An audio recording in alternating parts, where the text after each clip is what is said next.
So it's not meant to protect the president, as some people have opined. Yes. All right, let's move away from all this forgery and dual registration thing.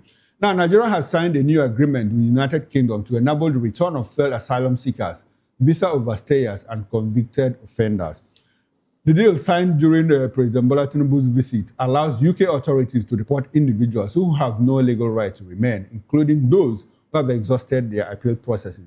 A key feature of the agreement is Nigeria's acceptance of UK letters as alternative identification for deportees without valid passports, removing a major barrier that previously delayed removals. Well, data from UK authorities suggest the policy could fast-track deportations, affecting hundreds of Nigerians currently awaiting returns. Beyond deportations, both countries agreed to deepen cooperation on tackling illegal migration and organized immigration crime. This includes intelligence sharing, joint enforcement efforts, and measures to combat visa fraud, online scams, and other cross-border offenses, alongside plans for Nigeria to strengthen its legal framework on migration-related crimes. Dr. Anosike, Nigeria has become a penal colony. How do you react to that? Well, it is shameful. It is very, very shameful because about a year ago, United States, want to send about 300 Venezuelan criminals to Nigeria. Okay. The presidency said no. Okay. Understand? That Nigeria shouldn't be a dumping ground for bad people. But you have accepted. Why? Understand? So it means that you are afraid of that you are not comfortable with the United States. Understand? But for me, I feel that anywhere somebody commits a crime, he should do his time there. Okay. Understand me?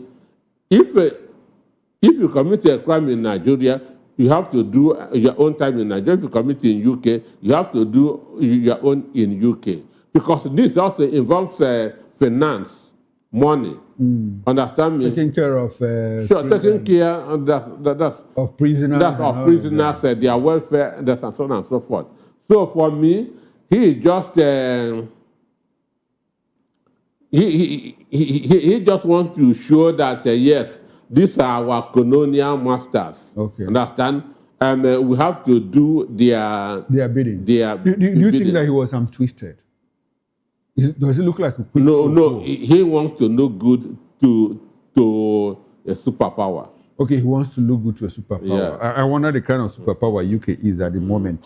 But then let's go back to last year. You recall that at some point, 3 African countries, Namibia, Angola, and DRC also rejected this proposal from the UK Home Secretary. UK, you know, and after a while, she said, "Well, if you people don't accept, we are going to place visa restrictions on your citizens and all of that."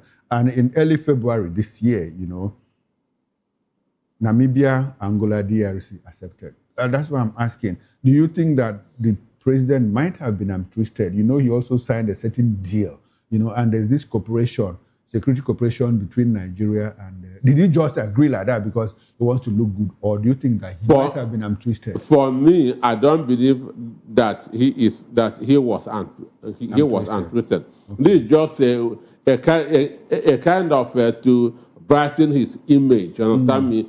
America should not be against you, and Britain will also be against you. Understand me? Okay. So he just agreed to look good to Britain. Understand me? Because I don't see them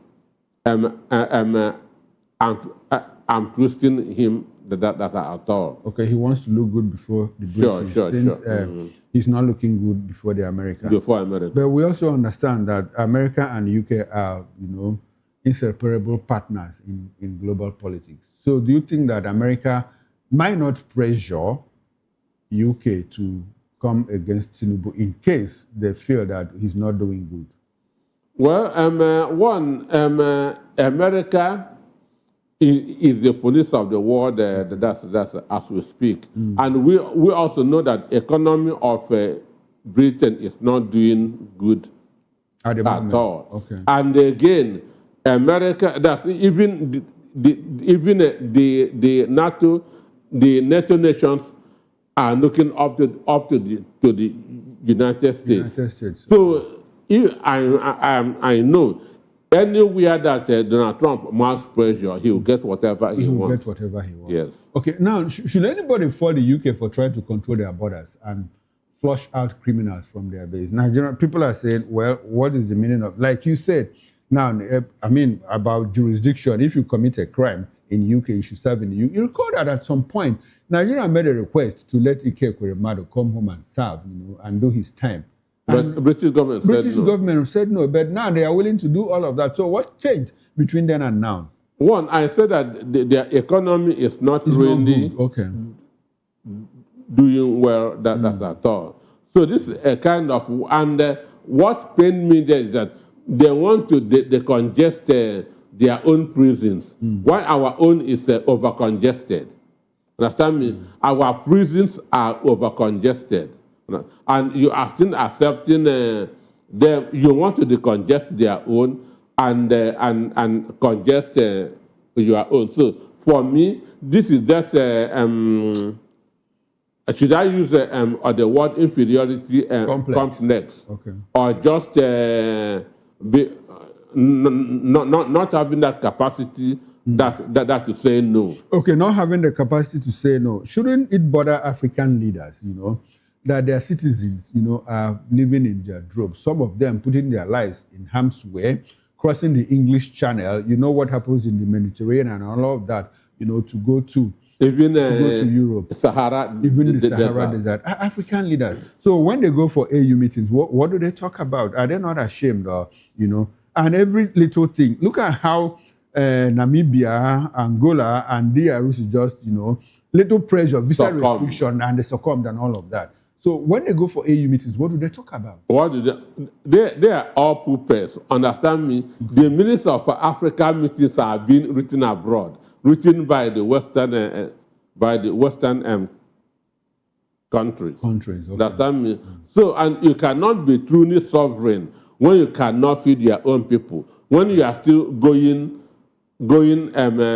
cap in hand, borrowing from World Bank, IMF, and so on and so forth. So, Dr. Nusike, I know you're a business consultant, and how can Africa and Africans, change this narrative of having to, see Africa as a wasteland, of having to see Africa as a continent? I mean, a lot of people are saying that we are witnessing another scramble and partition of Africa, and China is involved now. A lot of Chinese companies are doing business in Africa, exploiting our minerals and all of that. China is involved, Russia is involved, America is involved, and even Europe, And so, how can we change this narrative?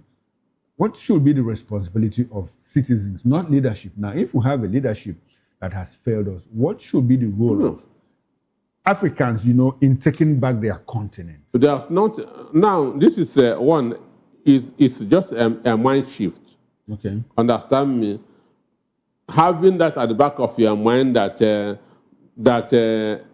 these people are not superior to you. Okay. Understand me? That what they do to to develop their own country, that you can do that here. It will only take time. Now we have a leadership that is not understanding what you're saying now. So what should be the role of citizens in saying, well, if we have leaders who cannot wrought a change, how do we as a people, take our destinies in our hands and make that change? Well, by doing the little that we can, that's individually. Which is? That's a saying that when leadership fails, community arises. Okay. Understand me? So Africans should arise. Africans should arise. How can they do that? Through the communities. Okay, how can they do that? Through the community. Is it by going out to vote out bad leaders, or is it by violent change in form of what happened in Europe and in some parts of like the Chinese and the Russian Revolution? Is that what? No, I'm not a proponent of violent change. Okay. Whatever comes through.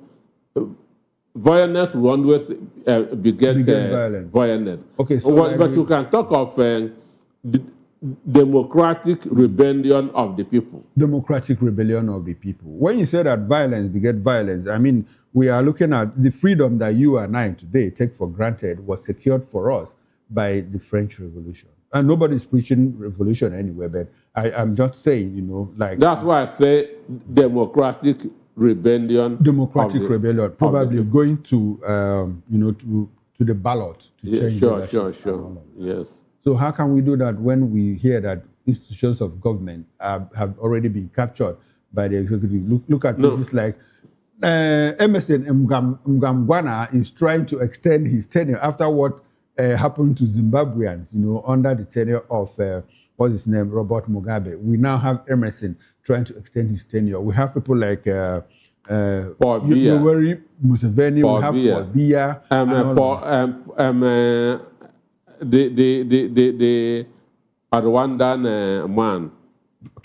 Paul Kagame. We have Tshisekedi, you know, trying to extend. So, so are we able to do that through the ballot? Or should we wait for when there is some kind of natural realignment, like you said? No, that's a saying that a people united can never be defeated. Okay. Understand me? So we have to unite as a people to demand what belongs to us. All right. Now, Dr. Anosike, let's go back to UK, where our president just came back. He came in last night around 11:15 a.m. He dropped a touchdown at the Murtala Mohammed International Airport, and he's in Lagos now celebrating the Salah festivals. Now, Nigeria and the United Kingdom signed a £746 million export finance agreement to redevelop Apapa and Tin Can Island ports in Lagos, finalized during talks between Bola Tinubu and Keir Starmer at 10 Downing Street. Well, the deal, part of Tinubu's state visit, is aimed at boosting trade, infrastructure, and economic cooperation, with both leaders stressing stronger bilateral ties amid global economic and security challenges. Earlier, the Nigerian government had awarded a $700 million port renovation contract to ITB Nigeria, owned by Gilbert Chagori. But the project is expected to be financed through Citibank, with backing from UK Export Finance and support from Afrexim Bank, while investors like APM Terminals and DP World are also involved or being considered. However, the project has drawn scrutiny over ITB Nigeria's limited port experience and its ties to the Tinubu administration, alongside past controversial contracts. Key industry players such as CMA, CGM are monitoring development as the upgrade remains strategically important despite high costs, highlighting both Nigeria's trade traditions, ambitions, and concerns about transparency and competition. Now, what's the value of this deal? £746 million to Nigeria, signed in the UK by our president, considering that last year there was a $700 million contract awarded to ITB, owned by Gilbert Chagori. Well, this shows that the president is not being fair to the other parts of the country. Okay.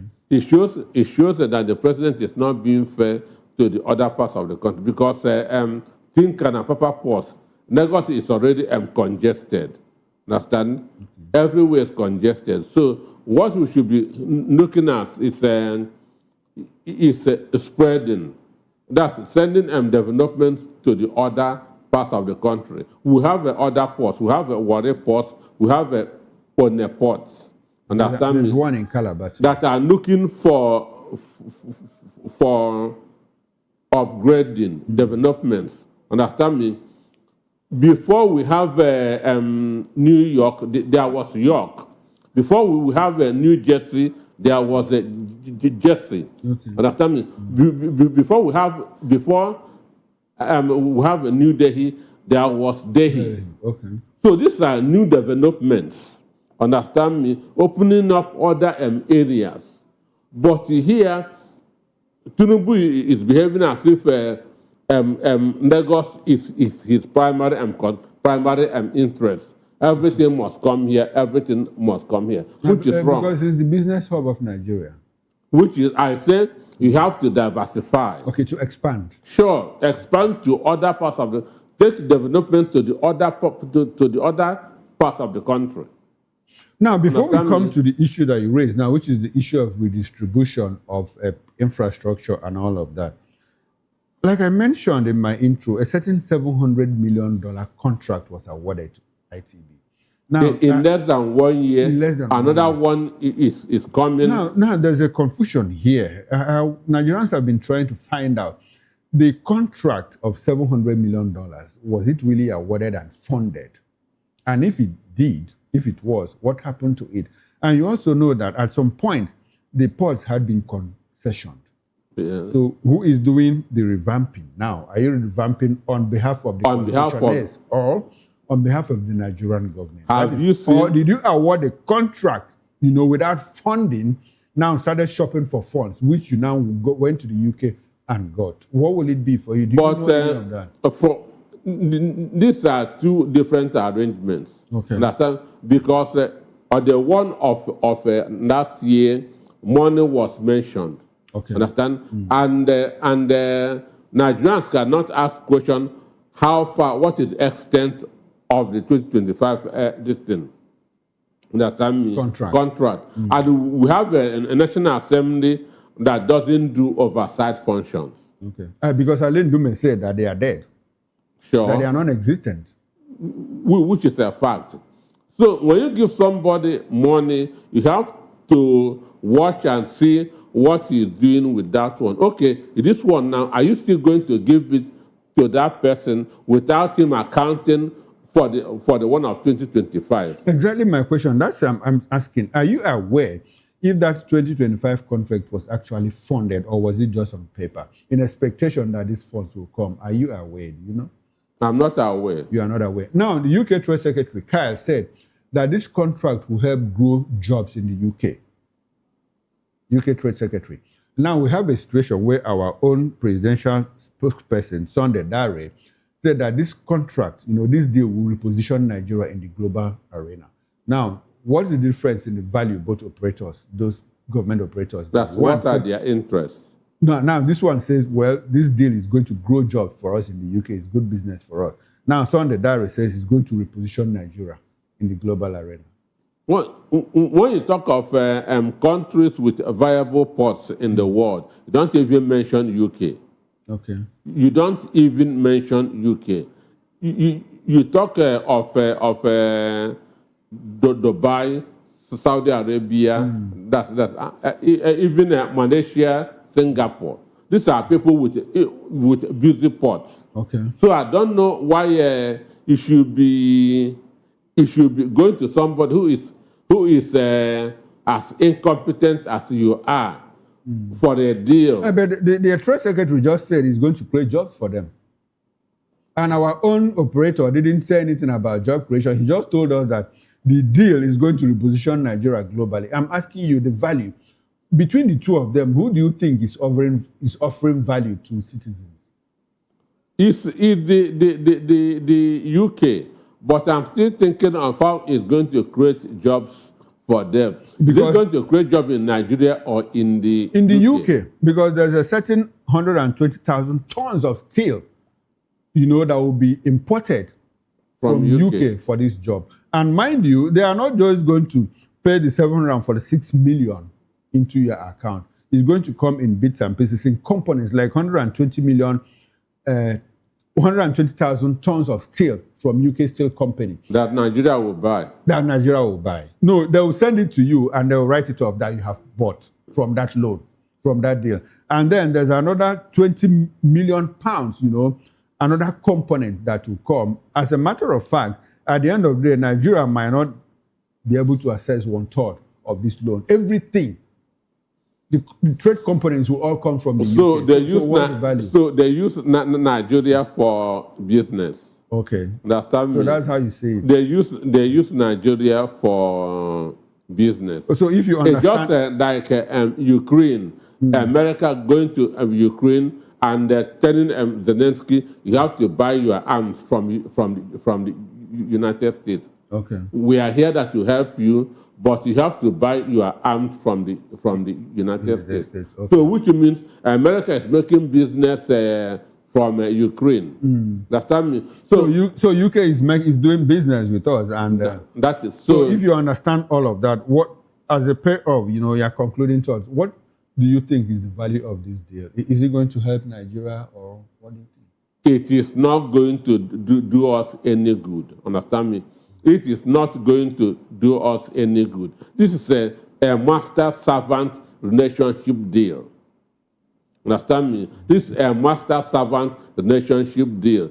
This is like Gowon going to Buri. Understand me? Signing water would not favor him. Okay. Understand me? So this mentality, this slave mentality that Tinubu went to UK, and just signed everything without even looking at the value of what he is signing. All right, then now this would be a good place to end this conversation. I must say a very big thank you to you, Dr. Peter Anosike, philosopher, journalist, business consultant, and political affairs. And I appreciate your presence on my show, and I hope that we can do this some other time. Thank you for having me. All right, now on behalf of the backroom staff, the technical director, sound engineer, ingest manager, and bus manager, I am Chukwu Makoro. Up next is Issues with Nena Ndemjoto. For me, enjoy the rest of your weekend. I'll see you on Monday, 8 o'clock on the morning show. Bye for now.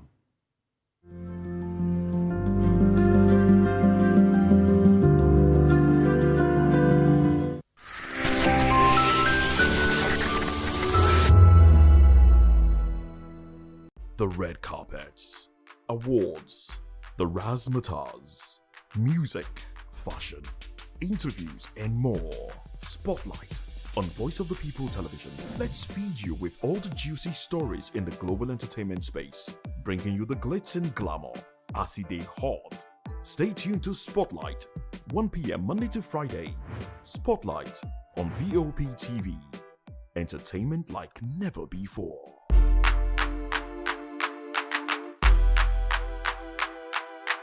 To know the happenings in the maritime sector, join us on the program Maritime Frontiers on VOP TV as we discuss key areas in the maritime sector from aquaculture, maritime transportation, maritime labor regulation, oil and gas exploration, ferry and passenger insurance, marine pollution and prevention, port operations, and lots more. Maritime Frontiers, exploring Nigeria's blue economy. Welcome to the locker room, the home of football talk that matters. I am Jerry Apelon. Join us every weekday, Monday to Friday at 5 p.m. Nigerian time, as we share the hot takes and hot debates in the exciting world of football. And joining me are the usual suspects, Ikechukwu and Mayowa, as we break down all the hot takes and everything that's happening in the football. Don't just watch football, live it with us. Catch us on the locker room and Voice of the People Television at 5 p.m. Nigerian time. And like I always say, if not 20 minutes off, with the sport.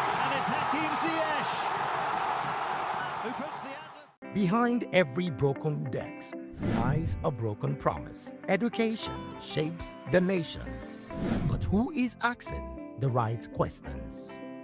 Introducing Edu Dialogue, the show that goes beyond the surface, exposes the cracks, the corruption, and the silence in Nigeria's education system. Edu Dialogue, Saturdays, 3 p.m., only on VOP TV. We break the biggest stories, from missing funds to policy failures. We ask the tough questions and demand real answers. Edu Dialogue, this Saturday, 3 p.m. on Voice of the People Television.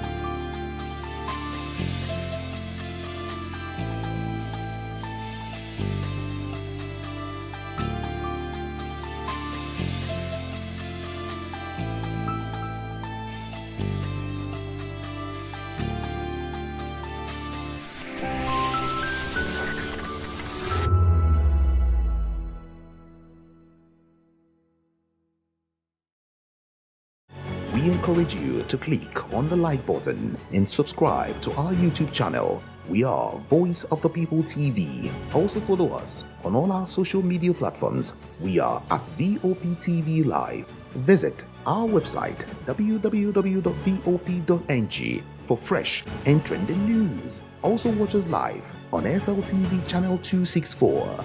VOPTV, Voice of the People Television. Join us as we drive into the world of politics through insightful interviews with prominent political figures, both serving and former governors, ministers, senators, legislators, party chieftains, activists, and analysts. Get first-hand information into the decision-making processes that affect our daily lives. Highly engaging one-hour program that brings political discourse into focus. I am Chukwuma Okoro. Political Lens, Monday through Friday, 6 to 7 p.m. Join us. Africa is on the move, a continent of rising voices, untold stories, and powerful transformations. From the streets of Lagos to the heart of Nairobi, from the mines of Congo to the tech labs of Cape Town, the African story is being written every day. Bold, dynamic, unstoppable. This is African News on Voice of the People Television. We don't just bring you the news. We analyze and bring you Africa's heartbeat, the politics that shapes our nations, the economies that drives our future, the cultures that defines who we are, the voice that must be heard. Africa News, Africa's voice, Africa's future. Where Africa speaks, the world listens.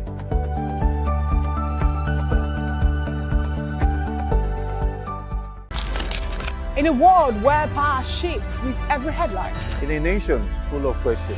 In a world filled with noise, the truth needs a voice. The policies that shapes our world and the economy that determines our future. Every hour, every day, the grapevine keeps buzzing.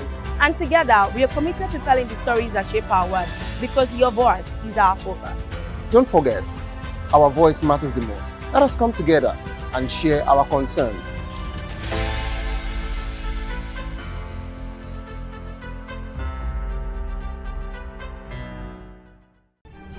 In a world where power shifts with every headlines, news breaks and events happens, we bring you unbiased and explicit information on politics, economy, and state of the nation.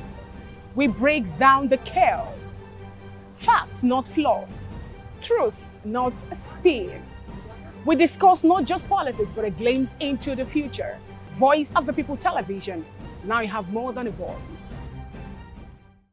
In a world where truth is the ultimate power and opinions scream the loudest, it's time to wade through the noise. Hunger no get tribe! Hunger no get religion! And scan the human interest and trending topics that matter.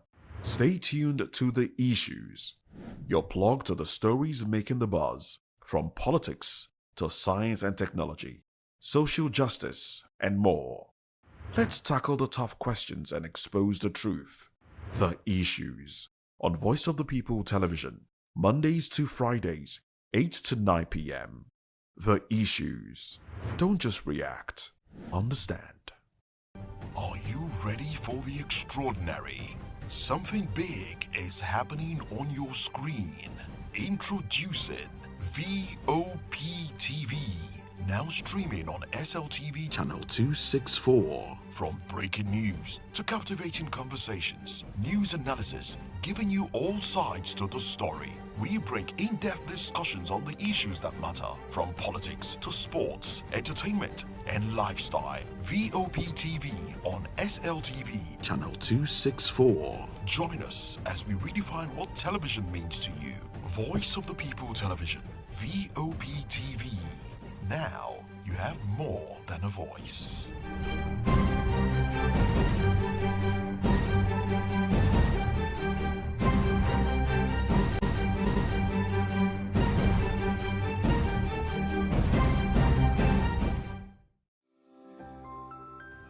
VOP TV. Now, you have more than a voice.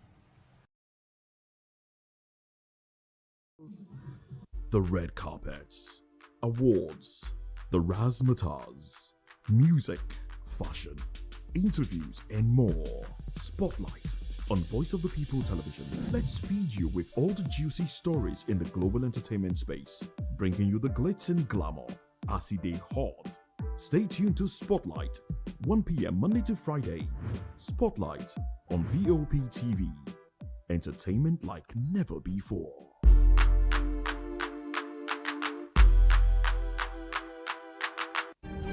In a world where power shifts with every headlines, news breaks and events happens, we bring you unbiased and explicit information on politics, economy, and state of the nation. We break down the chaos. Facts, not fluff. Truth, not spin. We discuss not just politics, but a glimpse into the future. Voice of the People Television. Now you have more than a voice.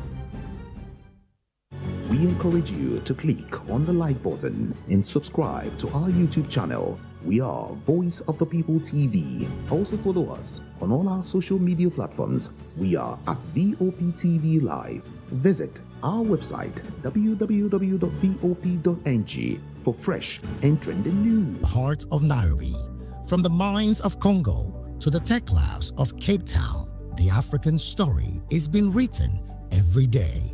Bold, dynamic, unstoppable. This is African News on Voice of the People Television. We don't just bring you the news. We analyze and bring you Africa's heartbeat, the politics that shapes our nations, the economies that drives our future, the cultures that defines who we are, the voice that must be heard. Africa News, Africa's voice, Africa's future. Where Africa speaks, the world listens.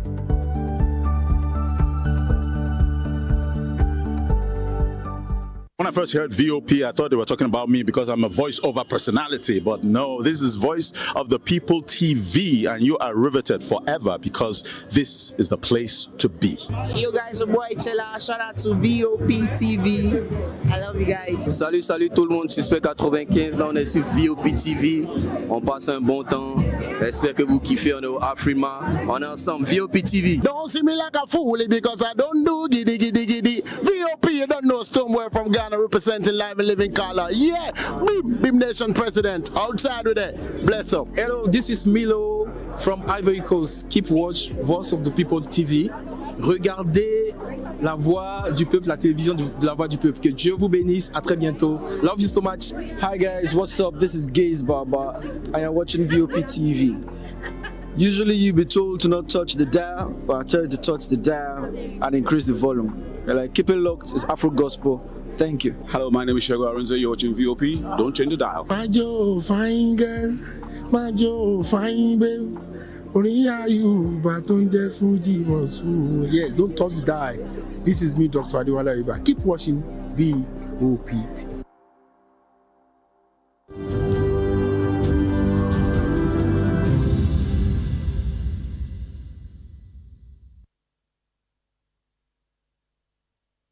A very good evening to you and welcome to another exciting episode of the Issues on Voice of the People Television.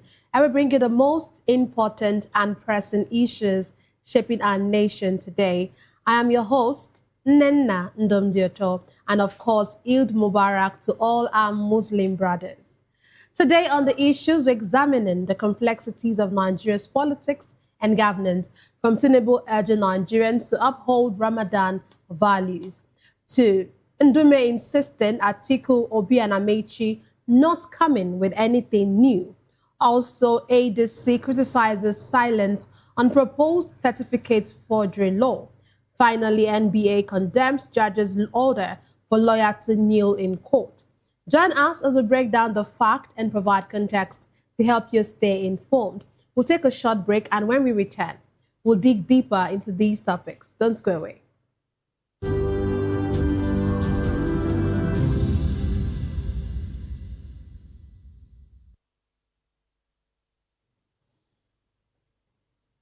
Glad to have you back. Let's dive straight into today's discussion. President Bola Tinubu has called on Nigerians to uphold the values of Ramadan beyond the fasting period as Muslims celebrate Eid al-Fitr. Speaking after Eid prayers, the president urged citizens to embrace peace, tolerance, compassion, and unity, stressing that these values are essential for nation building. Let's get to hear from the horse's mouth. Let's get to hear the president, give his Eid Fitr message to Nigerians. And we should also pray for our country and wish all of us well. Salam alaikum wa rahmatullahi wa barakatuh. Eid Mubarak, Your Excellency. Eid Mubarak.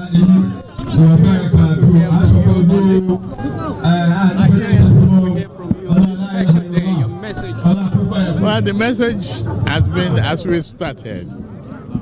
We give thanks to God for guiding us through the month of Ramadan.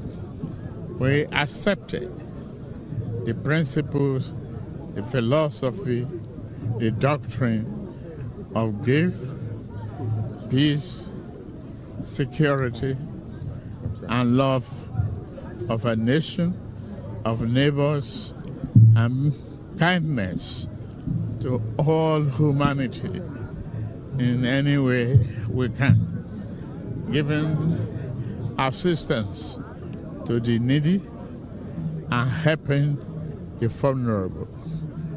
That is the teaching. The sacrifices that you've made, may God accept it.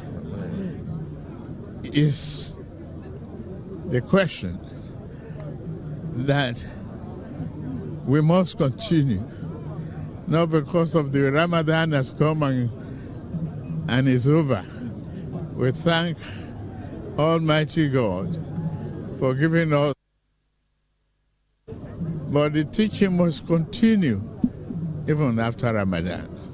We must continue to be of our brother's keeper, good behavior, good neighbors, love to humanity, and kindness to all of us.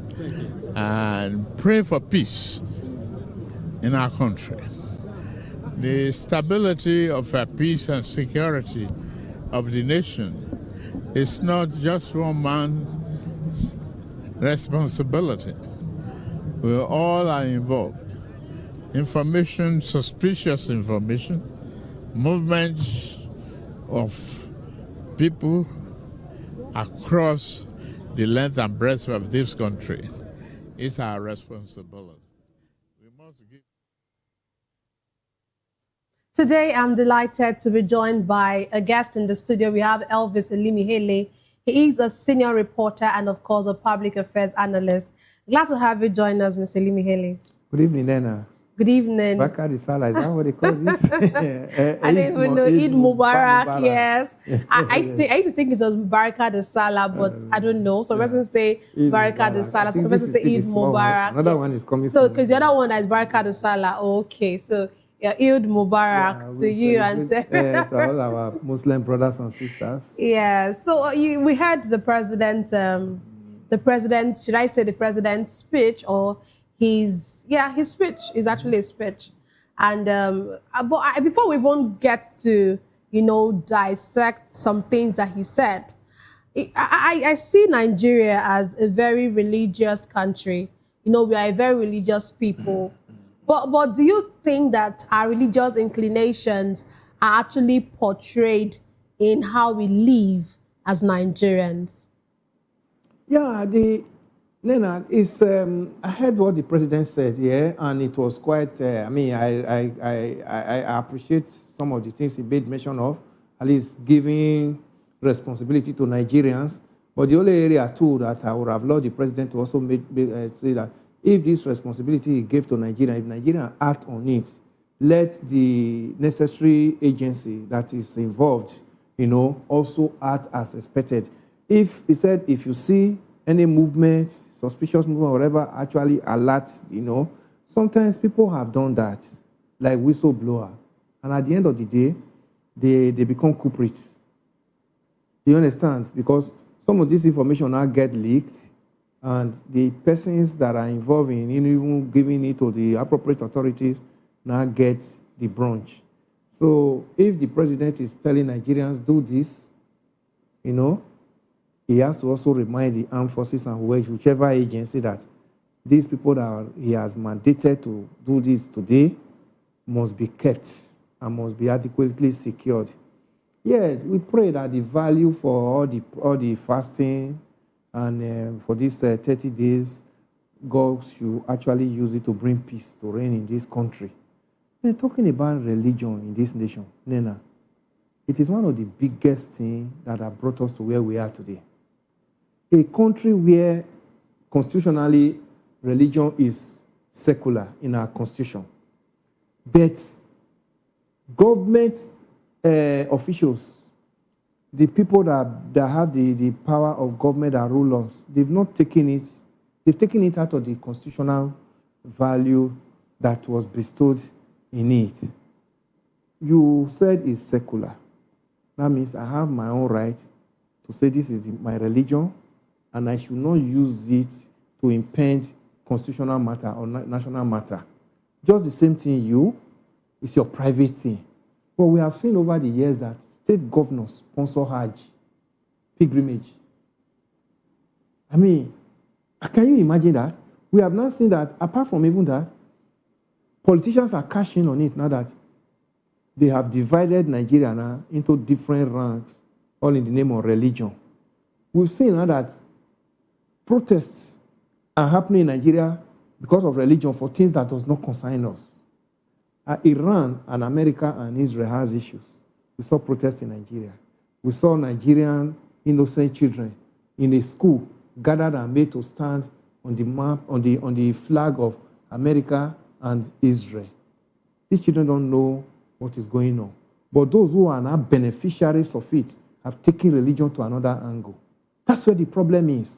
This is supposed to be a private thing. It's not supposed to be that state governors, politicians have now hijacked it and now using it to wound people. Say, yes, at least because they know you are a Muslim or you are a Christian, we could sponsor you on a pilgrimage. So at the end of the day, when that means you have to now start doing their bidding. That's where the problem comes in. We saw in the year 2000, when Zamfara state government, then Yerima, when he was governor of the Zamfara state, came and brought in Sharia into Zamfara state. Then we now saw Sharia went across about 12 states of the north. Since that time, Nigeria has never known peace. The religion was taken to something else. So they've forgotten that Sharia in Zamfara state, there are still some Christians there, another part of the north. But when they are bringing out some of this, they don't even think of others. But this is what the Constitution says, that this thing is secular. Anybody can practice his or her own religion at your private way. But unfortunately, we have turned it to be like a national thing. It has now become national debate. It has now become things that we now talk about, now used to foment trouble. We now use it to destabilize nations. What is our concern about church? It's not supposed to be in that manner. So when I still expect the president to also talk about religious tolerance among the various religious groups. It's not just Christian and Muslims alone. We have so many. There are some other people that worship other gods. We have to be so tolerant among ourselves. And we should not use it now to spite others. And we should not hide under the toga of religion and now begin to use it to foment trouble and commit crime. And we should not look at, because the president is a Muslim, that's why Christians are being victimized. Or the president is a Christian, that's why Muslims are being victimized. Or when we are talking of appointment, we are now looking at Christian Muslim. Who is the person in power? Is he favoring more Christians or is he favoring more Muslims? This is not how it's supposed to be. It's not supposed to be a weapon of tools to Nigerians. It's supposed to be something that it's not even supposed to be in national discourse because it's a private thing. The God I serve doesn't concern you. The one you serve does not concern me. But it has been hijacked and turned the other way around and now using it to foment trouble at the detriment of Nigerians. Well, let's look at still on this message, and every time things like this happen, every time we have celebrations like this, even when we're going to still hear some during the Easter period.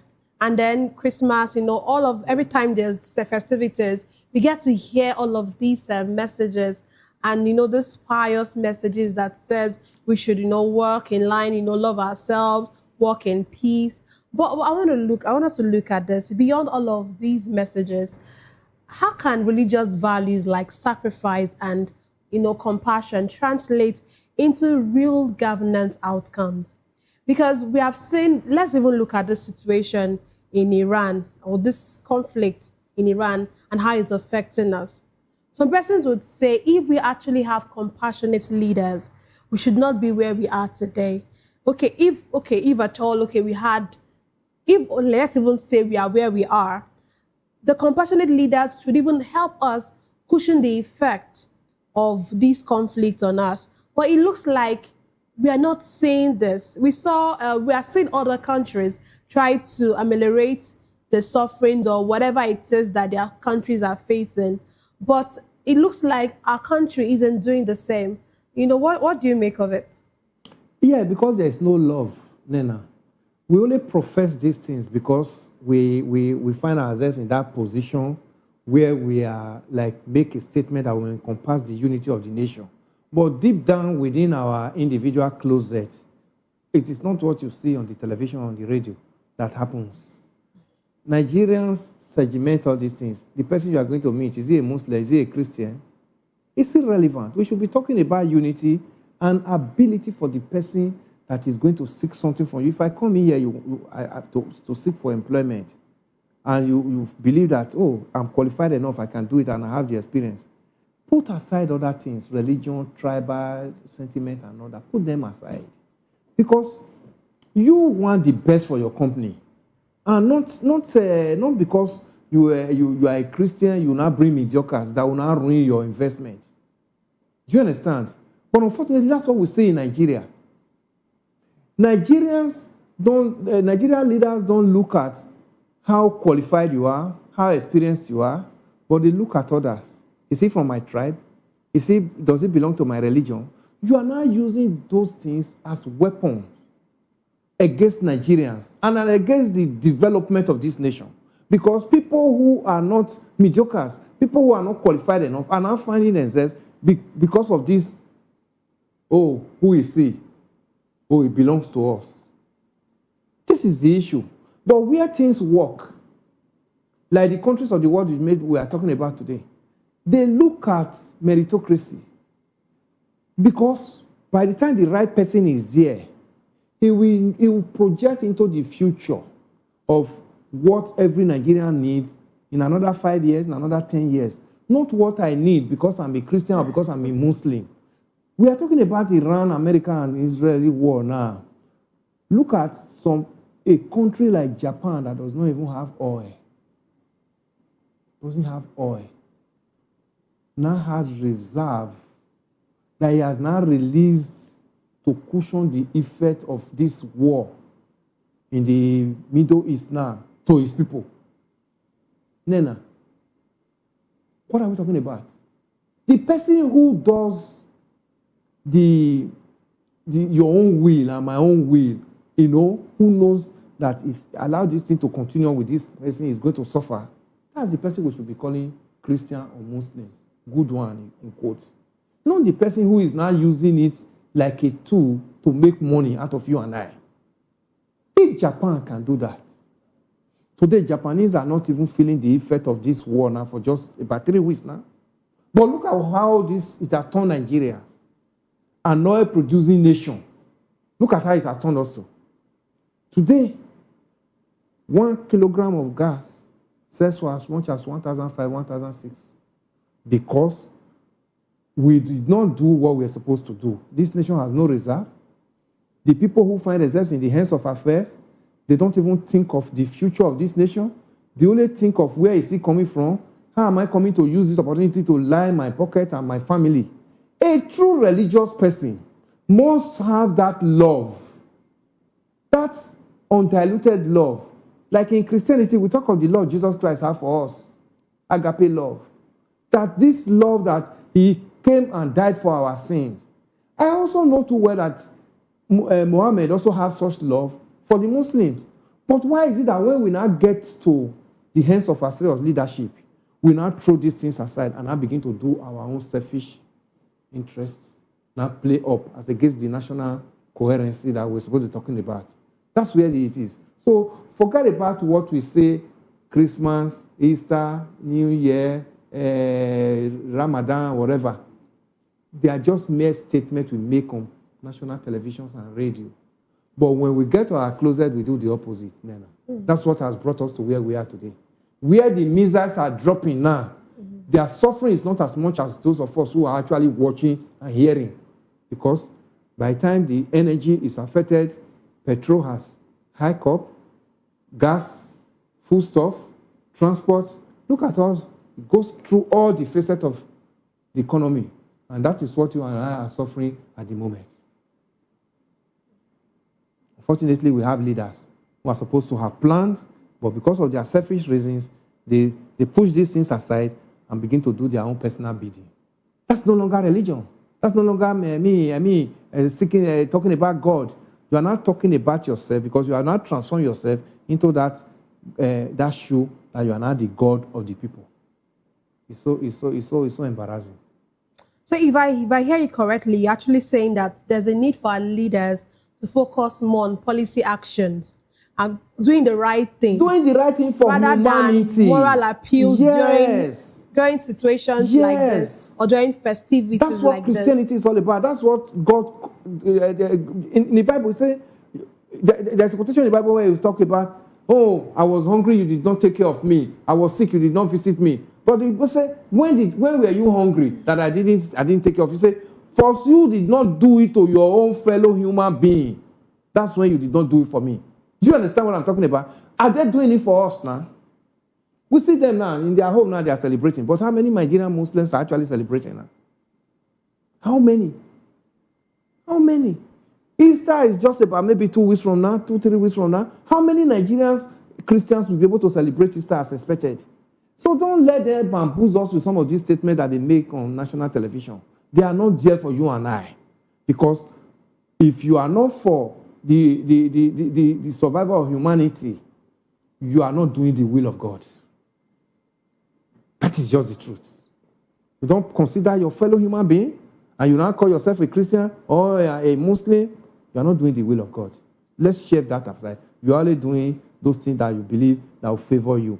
So they should not confuse us with all these sending greetings. Do we not hear these greetings every year? We're going to hear more this year because Easter is coming. Another Salah is coming. We're still going to hear more during Christmas. Has it ever changed? It has never changed.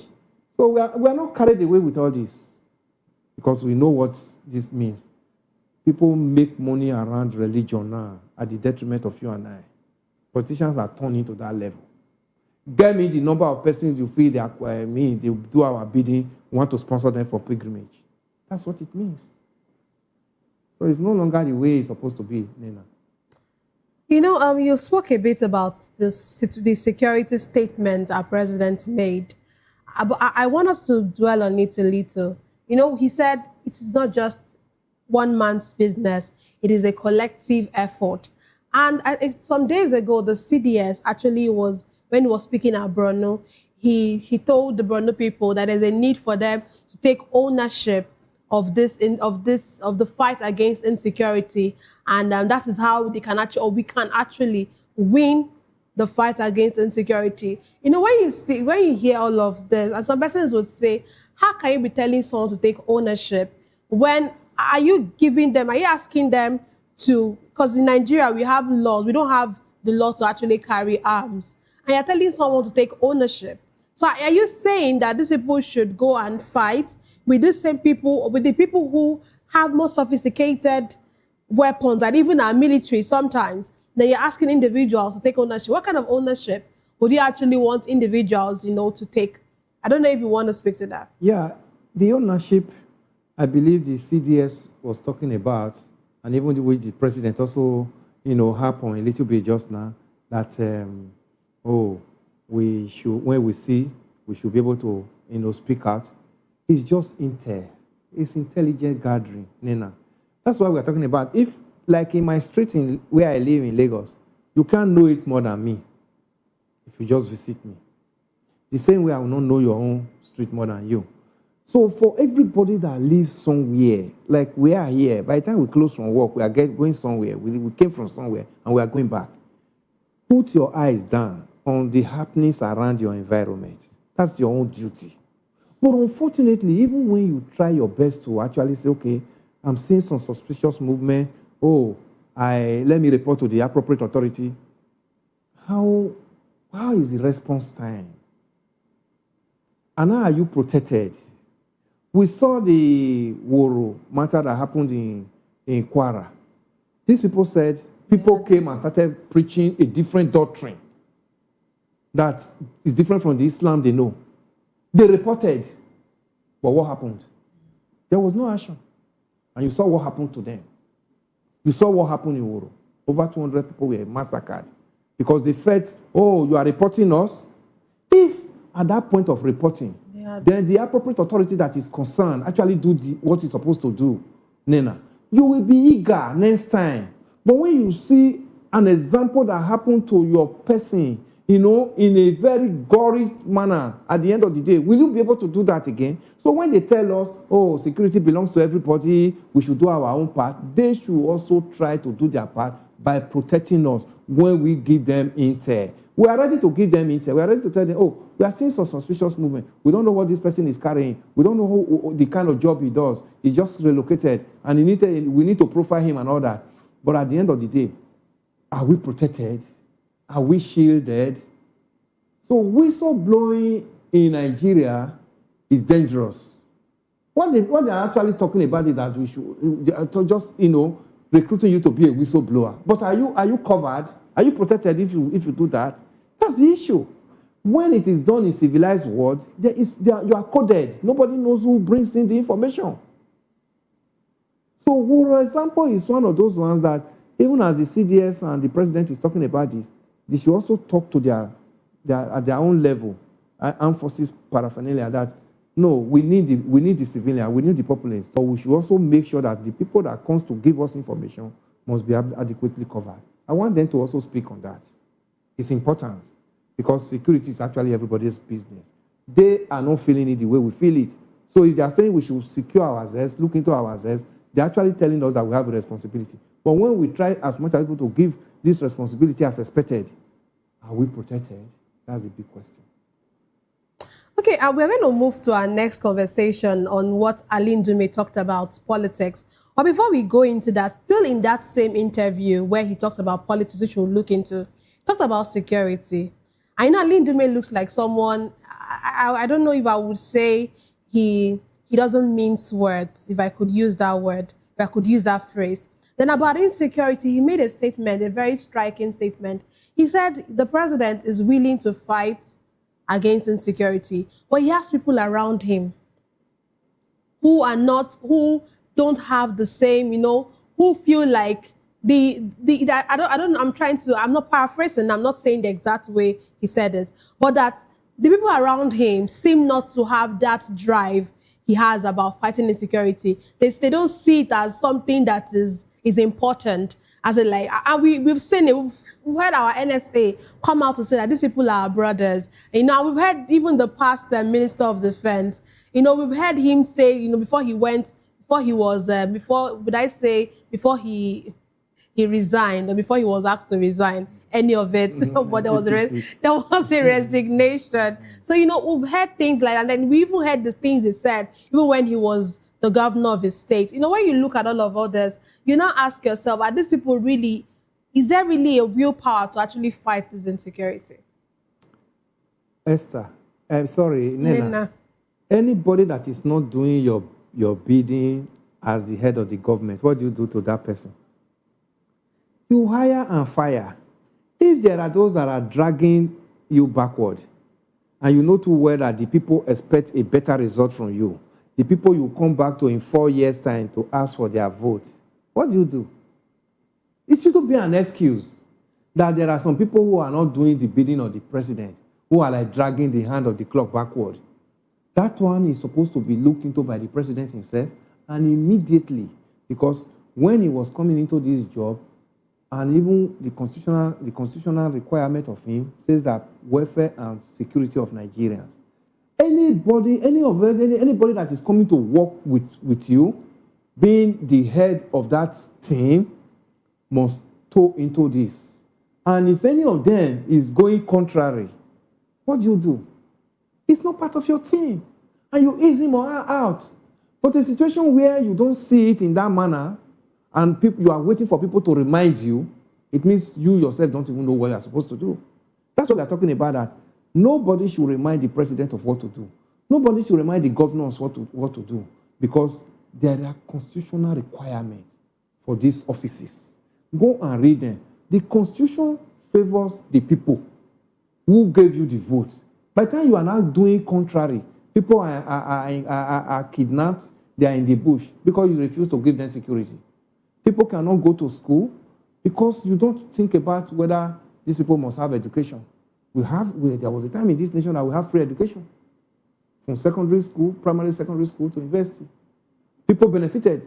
Some of us, actually, even in the military era, Nena, we got bursary in school. Some of us got bursary, even in military. Even when we were fighting the military that we don't need them. I don't know how many states pay bursary now. So you understand? So when the person that is like pulling your government down is not doing your bidding, is in your flank, you have to ease such person out. And you see, people will applaud you. If, for instance, we have an epileptic power supply now in this nation, as scorching as this heat, you can't go to your home now and put on electricity and at least refresh yourself with, even if it's ordinary fan you can afford. We don't have. But there is a sitting minister for power. Then the president is now celebrating such minister. This means the president himself has acted like a failure. He doesn't know his responsibility to his people. Do you understand? Let's take it from there. We have now National Security Advisor. And look at the level of insecurity, the debt in this nation. Is he doing the bidding of the president? Okay, if the president pretends that he's doing the bidding, is he doing the bidding of Nigerians who voted the president into power? So if the president has his ears on ground and feelers from the people, he should have known that most of those people that are not working in consonance with his own agreement he has with the people, that is when you were campaigning, I'll do this, I'll do this. Mm-hmm. Those people that are in your team that are working in contrary to those must be eased out. You see, imagine when the ministers of defense, they say he resigned and went, and General Christopher Musa was brought in. Nigerians were applauding that appointment. Everybody applauded that appointment because we see that, okay, this is a square peg in a square hole. Then, now, we are waiting for him now to see actually using his military experience now to actually assist every other military paraphernalia to see how we can stamp out this insecurity. So anybody that is not doing the bidding of your belief and your campaign mantra to Nigerians ought not to be in your team. That is just it. He has no business being there. So whatever Ndime said, Ndime is close to the government. Ndime is a very high senior ranking senator, and he has been chairman of the armed forces in the Senate. He knows so much about Nigerian soldiers, what they are going through. He even told us yesterday he has an acronym team where he said training, equipment, ammunition, and motivation team. If he just, and he's also a member of the ruling party, has this, why can't he sell that idea to his party, where the president comes from? Sell this idea to the president. And if there is anybody, and he made attempt to sell this idea to the president, and Nigerian military are not well remunerated, there is no motivation. They don't have equipment to fight. There's no ammunition. They need better training. You submit this kind of proposal to the government, and the government is not doing it. Then, who do we hold responsible? We hold the president and the ruling party responsible. So they should not come and be telling us statements that will now begin to make us to think that whether we were stupid in electing them. They should be able to know those things that Nigeria needs. Now we need security so that we can be able to go about our normal businesses. Nigerians need functional electricity so that even the small and medium scale business persons can function. We're not talking about the industries. Even the industries need it because by the time they manufacture and cost of energy is so high, you and I cannot afford it. So it trickles down.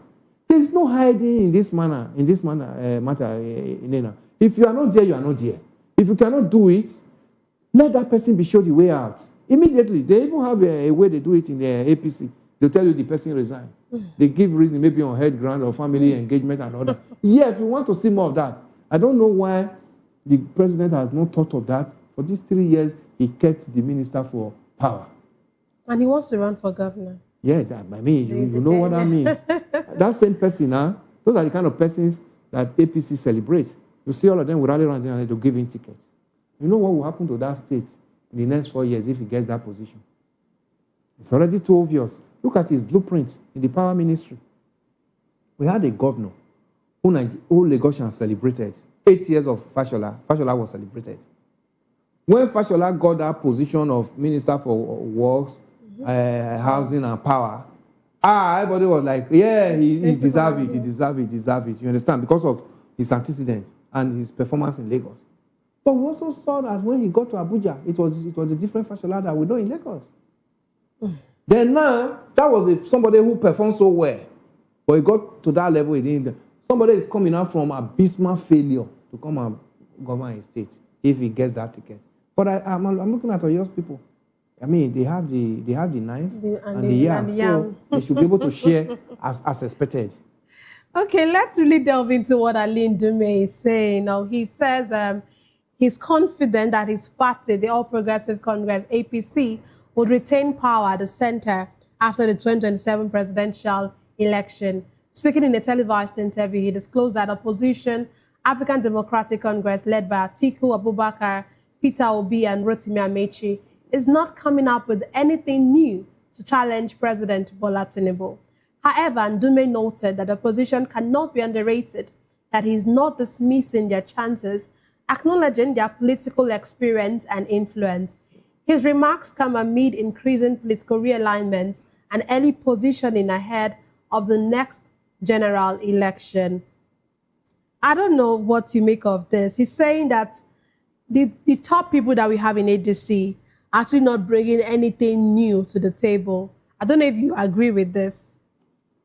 Well, we cannot say that now. Let us believe that where they are coming from and where we are now is a different thing entirely. If we want to look at where we are coming from, yes, you will actually look at David Mark. He was Senate president on 2 tenure, 8 good years. Things never change. Do you understand? Okay, look at Amechi. He was governor for 8 years, and he was also minister for transport for almost 8 years of Buhari regime. What can you really say? Today, a country that's populated as Nigeria ought not to be, having this issue of transportation.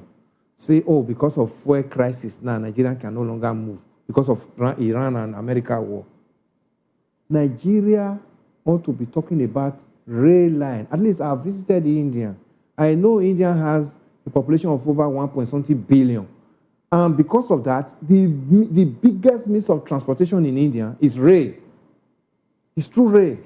Why won't a minister, somebody who has been in that kind of position as a minister, also design such thing that if I want to travel to Enugu, I can simply board a rail here and move down to Enugu. I want to go to Kaduna or Kano or even Abuja. No, this one is working.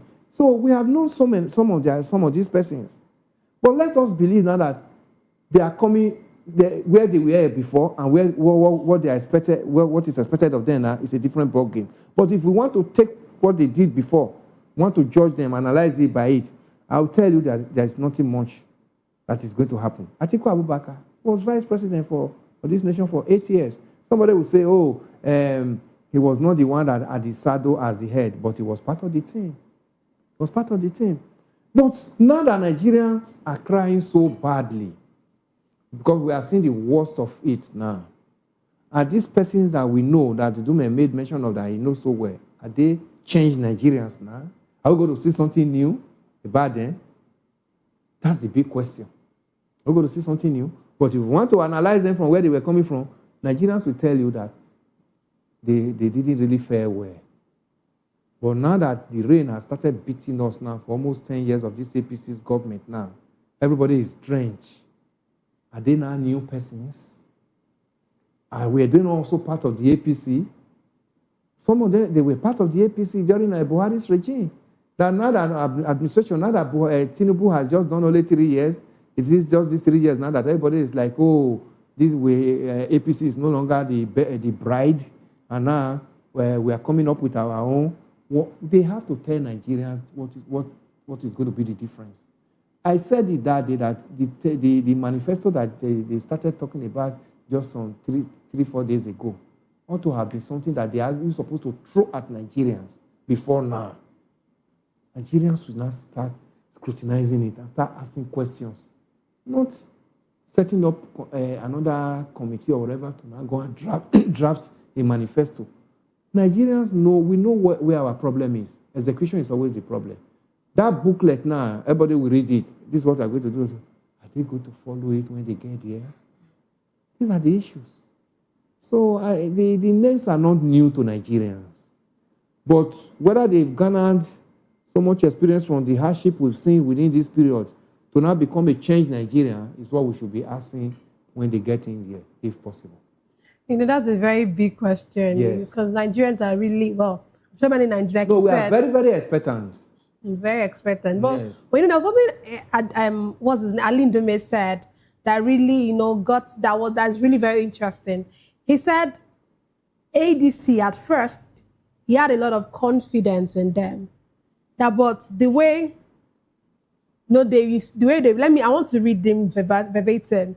He said, ADC itself, every day it's here and there. Initially, I had a lot of confidence, but when you find people concentrating on themselves for the power they can get, it's not a big deal. So it looks like he said, and I think that some Nigerians who actually, told this line, they had so much confidence in ADC. But it seems like some Nigerians are also losing confidence in ADC because we don't even know where they are. Today they are here, tomorrow they are here. And then looking at the people they have even in their midst, I'm sure many Nigerians are actually scared of what will come of the party or what will be of the party after the primary, if they eventually have the primary. Because Atiku is there, it's looking like Atiku does not want to go, no. Obi does not want to, all about these things. No. I think where Dume is saying he had a lot of respect before now. But now he's looking at them suspiciously. It's just because of the greed of the politicians. Dume is a politician, and he knows what they are made up of. The characteristic of an average politician in Nigeria is greedy. So he knows too well with all those names at that top, how are they going to get there? The person that Nigerians will also say, oh, this is actually a credible person that we should run around. He knows that there's going to be a problem there, Nena. Yes. That's where the Nigerians are looking at. All of them that are at the top there, ADC, they are people who are power drunk. They want to be there by all means, no matter whether it favors Nigerians or what. That's not just we want to be there. So Ndume is looking at it. How do you tell Atiku to step down? Ndume is looking at it. How do you Rotimi Amechi? He's looking at even somebody like Erufai, all these ones. How will they be able to manage this set of people and come out with a credible candidate that Nigerians will say, yes, we must run around them? That's where he's saying that these people might end up like PDP. That's where he's saying it that way. Because whatever ADC is telling Nigerians now, Nigerians are looking at, will ADC cross primaries and still remain intact, a coalition that is intact, that Nigerians can actually say this is an opposition that we should rely on? That's the big question. Primaries of ADC will determine whether Nigerians have an opposition against APC come 2027 general election. That's what he's just telling us. Everybody you see there are people that want to be there by all means. Not whether it favors you or not, but I have to be there. That's what we saw in 2023. It is my turn, and that's what we are facing today. So it's not different. It's my turn. said by President Tinubu is not different from every other person that you see in other political parties. So they all want to be there. They are only making this one because they are in opposition now. If they get in there, we saw Tinubu when he was in opposition. He talked about insecurity. Jonathan should resign if he cannot protect Nigerians. Look at where we are today. It's worst off. He talked about electricity. That even if he cannot give us electricity within his first tenure, we should not vote for him in second tenure. Is it better now or is it worse? So everything he criticized when he was at the other end, today, can he boast of one of them he has solved for Nigerians? So anybody that is in opposition and telling you that by the time I get it, I'm going to be the best, for Nigerian politicians, Nena, get me cleared. It's a big joke. It's a big joke. By the time they get in there, it's not these same persons you are seeing now that are pretending to be, aligning with you and I, following us for protest now, that you will see any longer. That's the fear. Wow. Let's have your concluding thoughts, sir. 2027, we should not be discouraged. The masses of this nation, owns this democracy. And we must not allow the few, less than 10% of Nigerians who, we're just like opportunes to now begin to slap our faces and now make us to lose that trust we have in democracy. We must come out and vote as expected. We know there's still going to be more drama before 2027. And that is where God is going to unveil so many of the things that we are going to see. So Nigeria must not be discouraged. I encourage Nigerians that we did it before and it did come out the way we want it. I mean, quitters don't win, but winners don't quit. Wow. So we must not quit. Quitters don't win and winners don't quit. Yes. So Nigerians should not be discouraged. Well, thank you very much, sir, for being a part of the issues today. Thank you for our pleasure. Chat as usual. It's only looking like, So thank you so much. That's all we have for today's episode of The Issues. We explore the challenges facing Nigeria's politics and governance. Thank you for being a part of it. Don't forget to tune in next time for more in-depth analysis and discussion. Follow us on social media to stay up to date on the latest news and insight. Until next time, stay informed. I am Nenna Ndomdioto, and this has been the Issues on Voice of the People Television, where the future faces forward. Please don't forget to stay tuned for hashtag with Vivian by 8 p.m. Don't go away.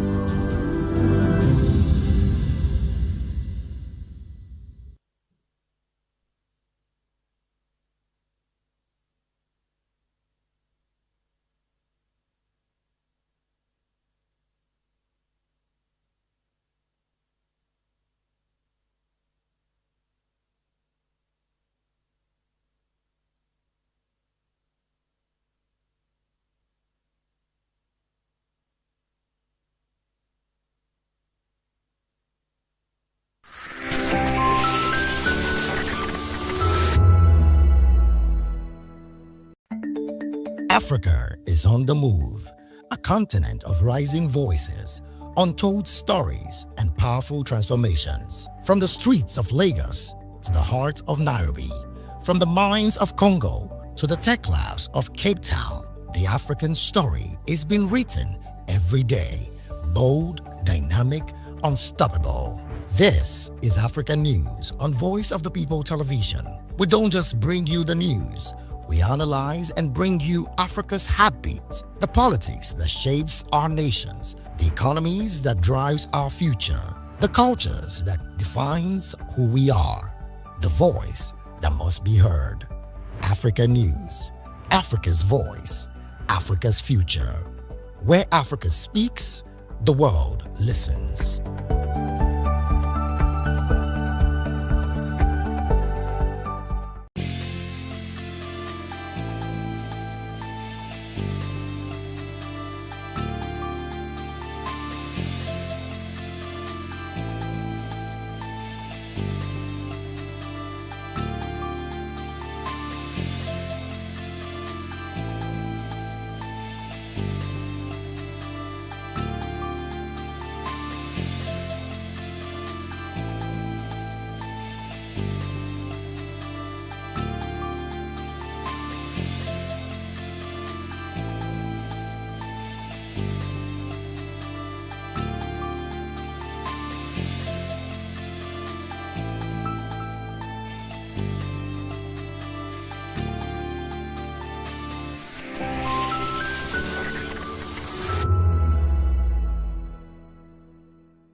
Behind every broken deck lies a broken promise. Education shapes the nations.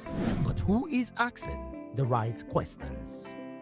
Introducing Edu Dialogue, the show that goes beyond the surface, exposes the cracks, the corruption, and the silence in Nigeria's education system. Edu Dialogue, Saturdays, 3 p.m., only on VOP TV. We break the biggest stories, from missing funds to policy failures. We ask the tough questions and demand real answers. Edu Dialogue, this Saturday, 3 p.m. on Voice of the People Television. In a world where power shifts with every headlines, news breaks and events happens, we bring you unbiased and explicit information on politics, economy, and state of the nation. We break down the chaos. Facts, not fluff. Truth, not spin. We discuss not just politics, but a glimpse into the future. Voice of the People Television. Now you have more than a voice. In a world where power shifts with every headline. In a nation full of questions. In a world filled with noise, the truth needs a voice. The policies that shapes our world and the economy that determines our future. Every hour, every day, the grapevine keeps buzzing. And together, we are committed to telling the stories that shape our world, because your voice is our focus. Don't forget, our voice matters the most. Let us come together and share our concerns.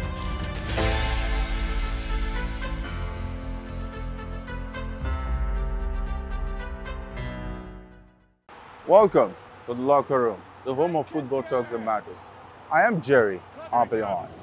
Join us every weekday, Monday to Friday at 5 p.m. Nigerian time, as we share the hot takes and hot debates in the exciting world of football. And joining me are the usual suspects, Ikechukwu and Mayowa, as we break down all the hot takes and everything that's happening in the football. Don't just watch football, live it with us. Catch us on the locker room and Voice of the People Television at 5 p.m. Nigerian time. And like I always say, if not 20 minutes off, please discuss. In a world where truth is the ultimate power and opinions scream the loudest, it's time to wade through the noise. Hunger no get tribe. Hunger no get religion. And scan the human interest and trending topics that matter. Stay tuned to The Issues, your plug to the stories making the buzz, from politics to science and technology, social justice, and more. Let's tackle the tough questions and expose the truth. The Issues, on Voice of the People Television, Mondays to Fridays, 8 to 9 p.m. The Issues. Don't just react, understand. When I first heard VOP, I thought they were talking about me because I'm a voiceover personality. But no, this is Voice of the People TV, and you are riveted forever because this is the place to be. Yo guys, your boy Chela, shout out to VOP TV. I love you guys. Salut, salut tout le monde, Suspect 95, là on est sur VOP TV. On passe un bon temps. J'espère que vous kiffez, on est au Afrima. On est ensemble, VOP TV. Don't see me like a fool because I don't do giddy giddy giddy. VOP, you don't know Stoneware from Ghana representing live and living color. Yeah, Beam Nation President. Outside with it. Bless up. Hello, this is Milo from Ivory Coast. Keep watch Voice of the People TV. Regardez la voix du peuple, la télévision de la voix du peuple. Que Dieu vous bénisse. À très bientôt. Love you so much. Hi guys, what's up? This is Gaze Baba. I am watching VOP TV. Usually you be told to not touch the dial, but I tell you to touch the dial and increase the volume. You're like, keep it locked. It's Afro Gospel. Thank you. Hello, my name is Shego Aronzo. You're watching VOP. Don't change the dial. My Joe, fine girl. My Joe, fine babe. Yes, don't touch the dial. This is me, Dr. Adewale Iba. Keep watching VOPT.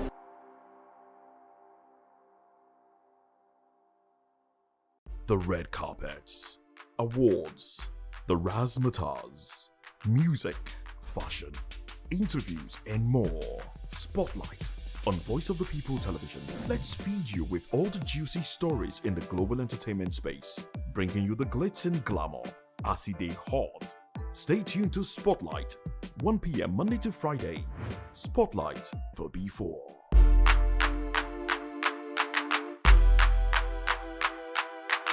To know the happenings in the maritime sector, join us on the program Maritime Frontiers on VOP TV as we discuss key areas in the maritime sector from aquaculture, maritime transportation, maritime labor regulation, oil and gas exploration, ferry and passenger insurance, marine pollution and prevention, port operations and lots more. Maritime Frontiers, exploring Nigeria's blue. This is African News on Voice of the People Television, where we don't just bring you the news, we bring you Africa's heartbeat.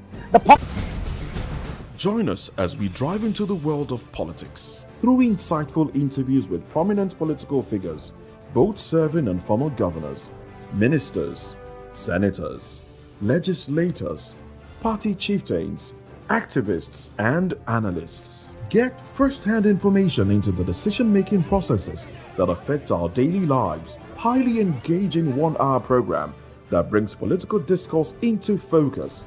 I am Chukwuma Okoro. Political Lens, Monday through Friday, 6 to 7 p.m. Join us. This is African News on Voice of the People Television, where we don't just bring you the news, we bring you Africa's heartbeat, the policies that shapes our world, and the economy that determines our future. African News on Voice of the People Television. Stay with us. Are you ready for the extraordinary? Something big is happening on your screen. We encourage you to click on the like button and subscribe to our YouTube channel. We are Voice of the People TV. Also follow us on all our social media platforms. We are at VOP TV Live. Visit our website www.vop.ng for fresh and trending news. Also watch us live on SLTV channel 264. VOP TV, Voice of the People Television. VOP TV. Now, you have more than a voice. Alright, hello, how are you? But that's shaking the man fine back with Melanie Poppy Black Skin Boy. This is VOP TV. If you're not watching VOP, I don't know what you're watching. Maybe you're watching your weight. Hello, beautiful people. This is Wale Ojo, and you're watching VOP, Voice of the People. Hi, guys. You already know who it is. This is New Energy. Flyers whatever live. Keep watching VOP TV. Thank you. Hi, people. Ginny Albano here. Guys, please keep watching Voice of the People. The red carpets, awards, the razzmatazz, music, fashion, interviews, and more. Spotlight on Voice of the People Television. Let's feed you with all the juicy stories in the global entertainment space, bringing you the glitz and glamour as it is hot. Stay tuned to Spotlight, 1 p.m. Monday to Friday. Spotlight on VOP TV. Entertainment like never before.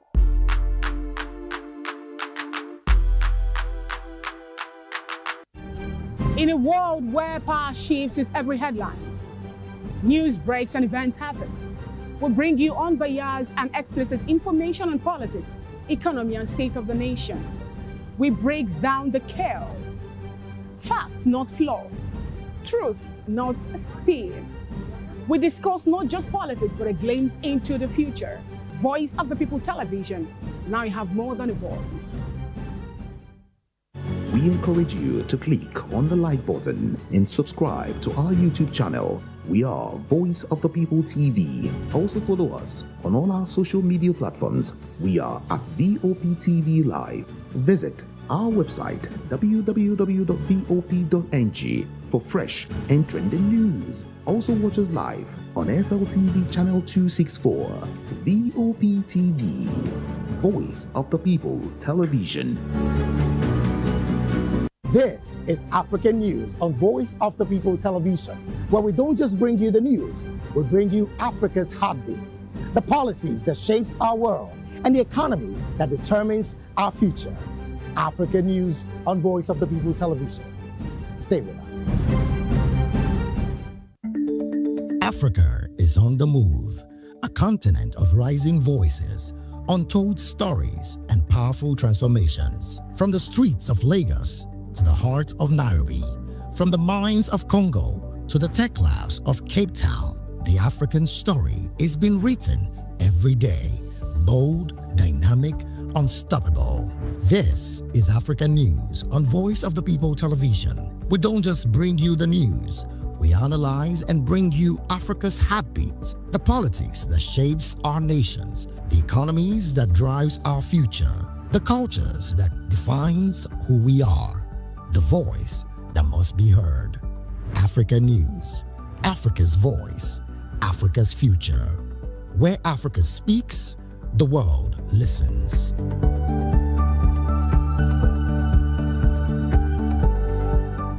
When I first heard VOP, I thought they were talking about me because I'm a voice-over personality, but no, this is Voice of the People TV, and you are riveted forever because this is the place to be. Yo guys, your boy Chela, shout out to VOP TV.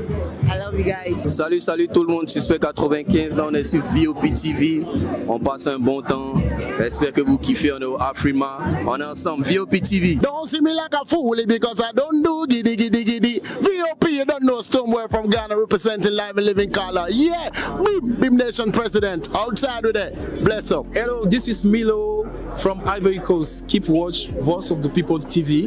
Regardez la voix du peuple, la télévision de la voix du peuple. Que Dieu vous bénisse. À très bientôt. Love you so much. Hi guys, what's up? This is Gaze Baba. I am watching VOP TV. Usually you be told to not touch the dial, but I tell you to touch the dial and increase the volume. You're like, keep it locked. It's Afro Gospel.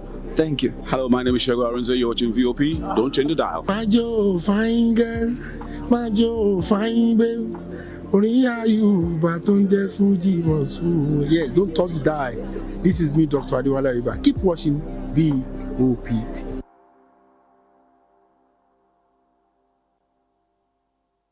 I'm Sarah Nystrom from Sweden, aka Chief Omobawale Communication Queen. Keep watching VOP TV. Hi, I'm Samantha Jacobs representing the States. Miami's in the house, and I want to make a shout out to VOP TV. I'm a humanitarian, and I'm also a rep in the film industry and the art industry. I help dreams come true, and I help you keep on that path. Shout out to VOP TV because you're helping people stay on their path too. Cheers. All right, my name is John Odibo. Keep watching Voice of the People because it's a fantastic station to be with all the time. Thank you very much. My name is Pastor Elvis Ciro, the convener of the Voice Achievers Award, and keep watching VOP. Yes, that is the channel for all the people. No color, no race. Thank you so much. Yo, ladies and gentlemen, this is Abbas Sunkan from the Netherlands. I am a designer and I'm here in Eco Hotel and Suits. Keep watching VOP, the voice of the people. Don't touch that dial. Behind every broken desk lies a broken promise. Education shapes the nations. But who is asking the right questions? Introducing Edu Dialogue, the show that goes beyond the surface, exposes the cracks, the corruption, and the silence in Nigeria's education system. Edu Dialogue, Saturdays, 3 p.m., only on VOP TV. We break the biggest stories, from missing funds to policy failures. We ask the tough questions.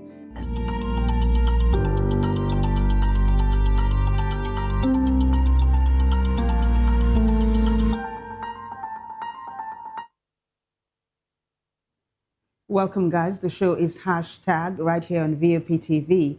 My name is Vivian Oguche, and it's a pleasure to have you join all things trending and all things topical. If this is your first time here, accept a very warm welcome from us. That said, let's get this ball rolling. We begin with hashtag Nigerian King. There is fire on the mountain in South Africa, and smack dab in the middle of this drama is a Nigerian king that was installed, an Igwe that was installed over the weekend. South Africans are saying that this is a threat to the nation's sovereignty and that is an affront to their culture, their custom, and they are rejecting it. Even though some South Africans are saying, hey, take it easy. do not think South Africans are better than other Africans. So it's a huge debate that is raging online at the moment. We're going to take a look at how South Africans are responding and how Nigerians are responding. So for context, let's take a look at the story, right? Let's take a look at the very first post to give us some meat to read, and then we will fly with the responses.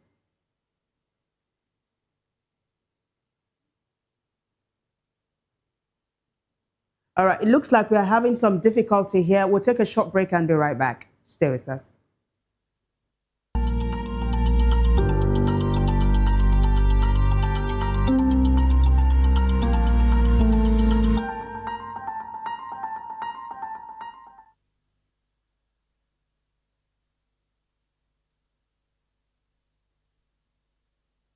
Good evening, Africa. My name is Bamakore, actor, model, producer, and I'm giving a big shout out to VOP TV, man. Keep watching. Don't change the dial. Thank you and God bless you. My name is AY, and of course, I represent the voice of the people, and that's why I'm on VOP. AY say so. Hi everyone, it's your girl Miriam Tima from the Real Housewives of Lagos and the Real Housewives Ultimate Girls Trip Africa. Shout out to VOP, the voice of the people. You already know. Stay tuned, keep watching. And don't forget, VOP is the best. All right, hello, all right, so that's shaking them out.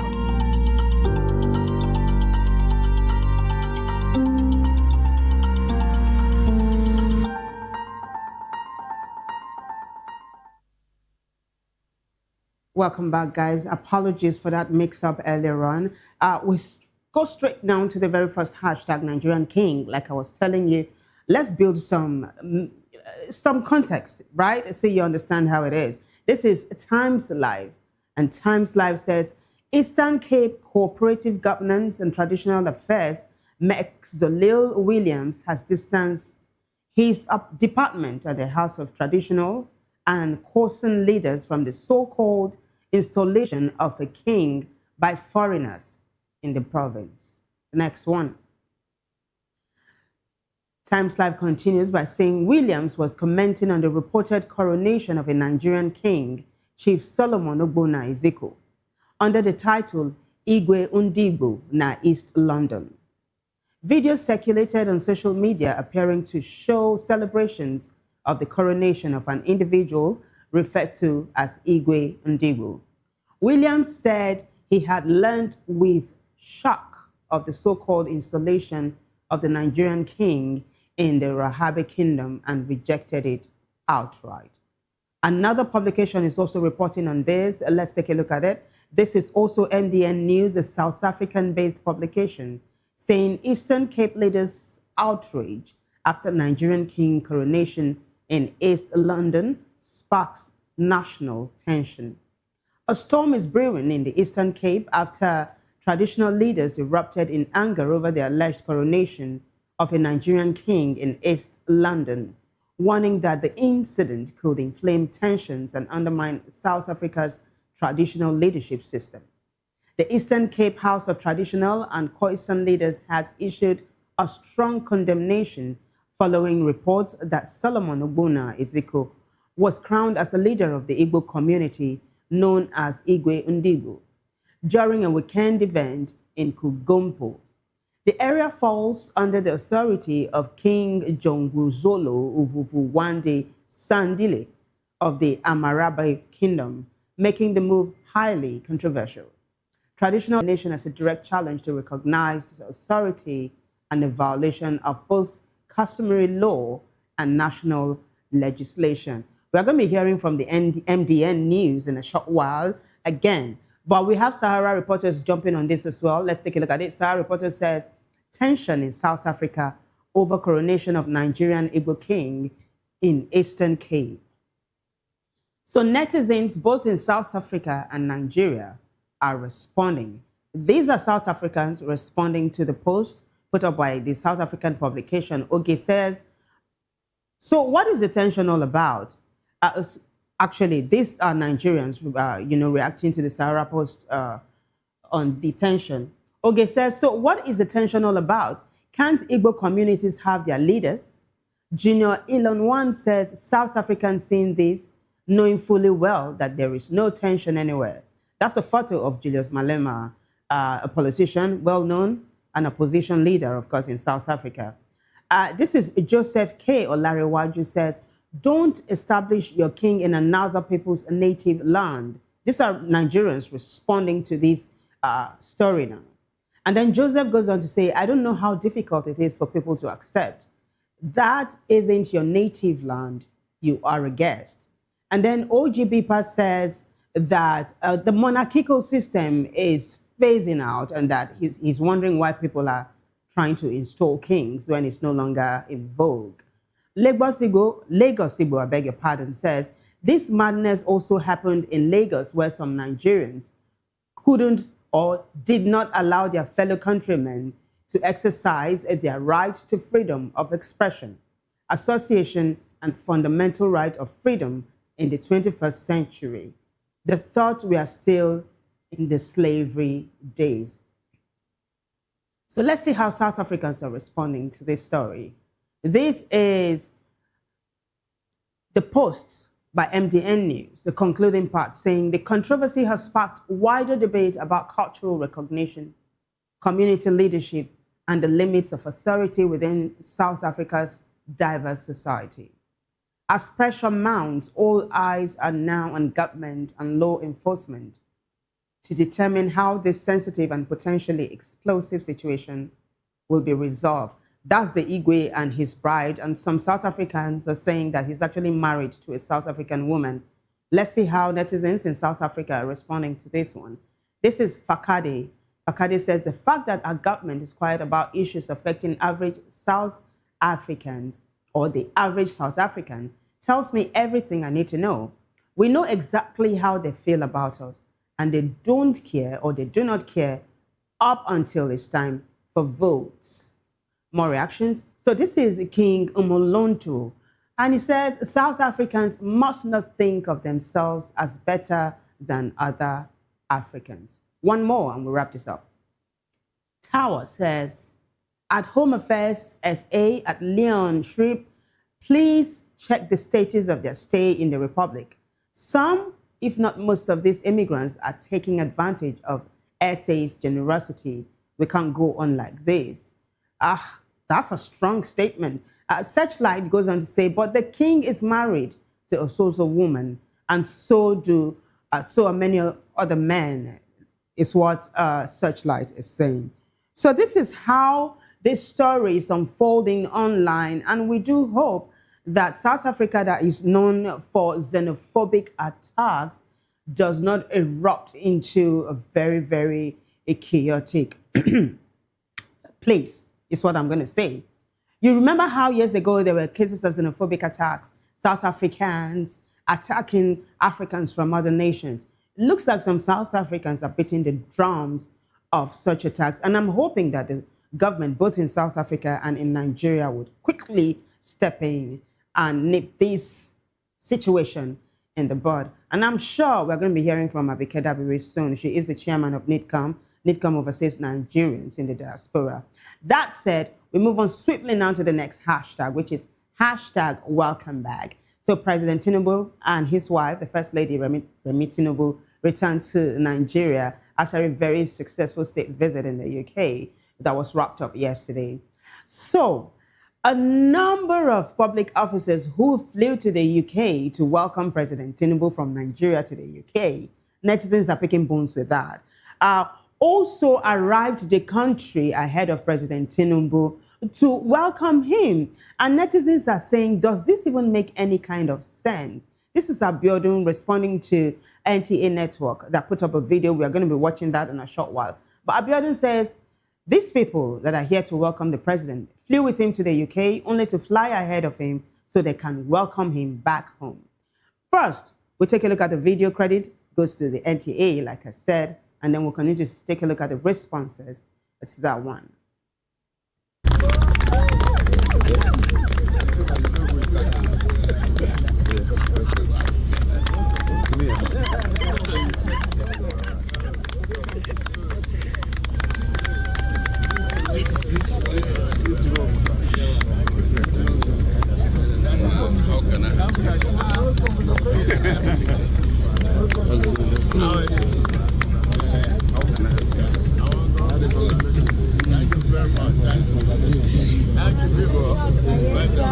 appreciate doing it. We're so proud. Welcome. Gentlemen.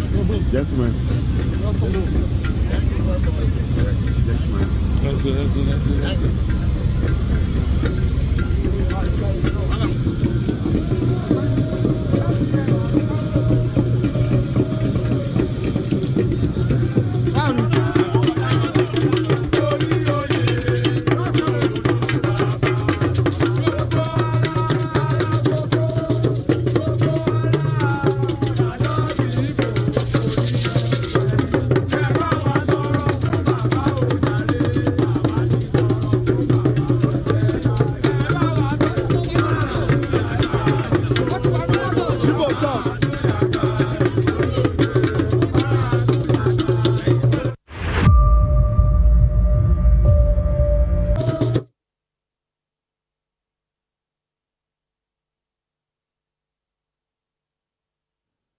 Well, that's it. You don't need any sermon for you to understand exactly how it played out. And of course, we give credit again to the NTA for that video. So netizens are responding. They're wondering, what is the fanfare about, for crying out loud? Others are also saying, you flew to welcome him, abroad, and then you're back home to welcome him back home. They're trying to wrap their head around it. So let's begin to take a look at the responses now. It is hashtag welcome back. Shillington Levy says, why don't they care? It's all just a big party to them. Blank check party. They will expect people to listen to them or to listen to their caring messages. I'm trying to wrap my head around that post. Who knows, you understand? But quickly move on to King Oruku, who says, if someone allows you to have infinite money glitch, you serve good, they fly to greet them every day. Worldwide said, if every sector or parastatal worships or sees the president as a demigod to be adored, then we have a serious problem. Temi says, the way he's pretending like he's not just seen them, or that he had not just seen them in the UK, is surprising, is what Temi is saying. All right, so this is actually a microcosm of how it is playing out online. Netizens are spitting fire, and they're saying this is not the way taxpayers' money should be used, is what they're saying. But we quickly move on to something else that is trending massively. It is hashtag Eid Mubarak. So we have a number of videos, one from the president, another one from the governor of Osun State, Ademola Adeleke. We also have one from Rotimi Amechi, former River State governor. And then we have one from Tunde Perry, all the way from Mecca. And of course, we have a message from Peter Obi through his media outreach. It was penned by Tanko Yunusa. So walk with me, yeah, it's a timeline. By the way, Eid Mubarak to the Muslim faithful. I do hope you enjoy every bit of the day today. So we'll take a look at the very first video. It is the President Tinubu, wishing Nigerians a very, very happy affair today and saying that Nigeria will continue to pursue peace and love and unity. Take a listen. Our country and wishes all of us well. Salam alaikum wa rahmatullahi wa barakatuh. Eid Mubarak, Your Excellency. Eid Mubarak. We are very glad to ask for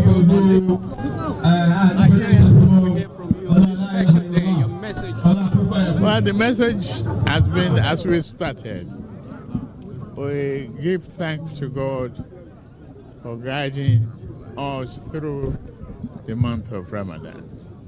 We accepted the principles, the philosophy, the doctrine of give, peace, security, and love of a nation, of neighbors, and kindness to all humanity in any way we can, giving assistance to the needy and helping the vulnerable.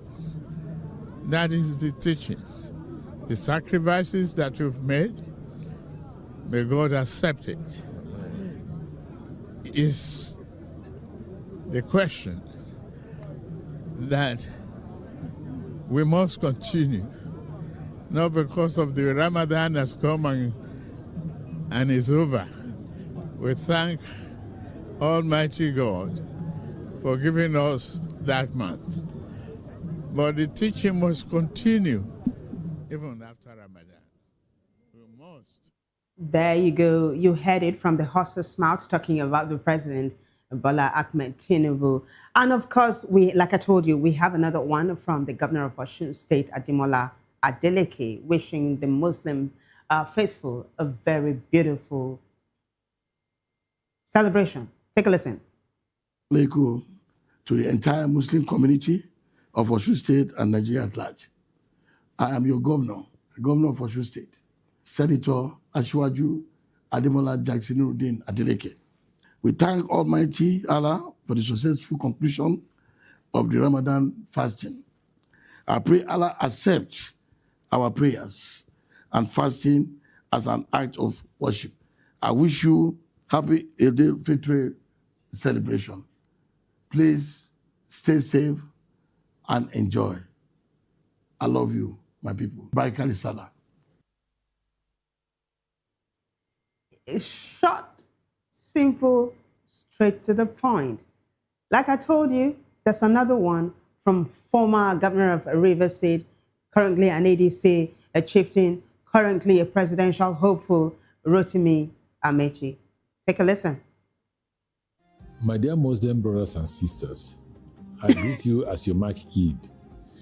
Eid is not just a celebration, it is a reminder of sacrifice, discipline, and the strength to do what is right, even when it is difficult. Today, Nigeria needs that spirit, a spirit that refuses to accept hardship as normal, a spirit that demands responsibility from leadership and dignity for the people. As you celebrate, remember that faith is not only in prayer, it is also in action, in how we stand for justice, how we support one another, and how we insist that this country must work. May this Eid bring you peace, strength, and the courage to keep believing in a better Nigeria. Eid Mubarak. All right, that was Rotimi Amechi, a former governor of Rivers State. Before we take a look at the video from Tunde Perry, all the way from Mecca, Peter Obi also has a message for the Muslim faithful. Remember how he garnered a lot of support from the Muslim community, both in the South States as well as from the North. It looks like he's gaining traction in that part of the country. And today, via his spokesperson, Tanko Yunusa, under the aegis of POMR, Peter Obi Media Reach, penned this very beautiful, lengthy, but very beautiful message. So we'll take a look at the very first post. Let's take a look at it. It is hashtag Eid Mubarak. Dr. Yunusa Tanko says, we join His Excellency Peter Obi movement, using the streets of Kano and Kaduna as a point of contact to wish everyone Eid Mubarak. POMR, that will be Peter Obi Media Reach press release. Obi salutes Muslims at Eid al-Fitr, urges Ramadan spirit going forward. The frontline opposition leader and the Labour Party presidential candidate in 2023, Peter Obi, has urged Nigerian Muslims to imbibe the spirit of Ramadan going forward after the 30-day fast.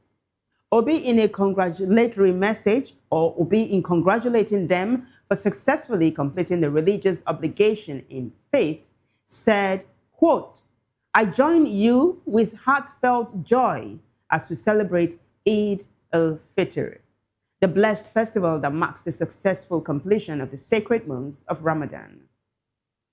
This occasion is a profound reminder of the power of faith, discipline, selflessness, and unwavering devotion to Almighty Allah.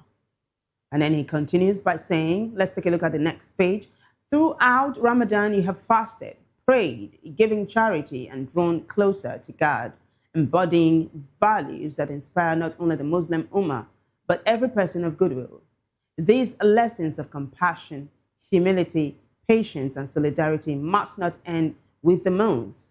May they continue to guide our hearts, our actions, and our shared life as Nigerians. Obi noted that in these challenging times for our nation, marked by hardship, insecurity, and the urgent need for renewal, let the spirit of Eid strengthen our resolve to stand together.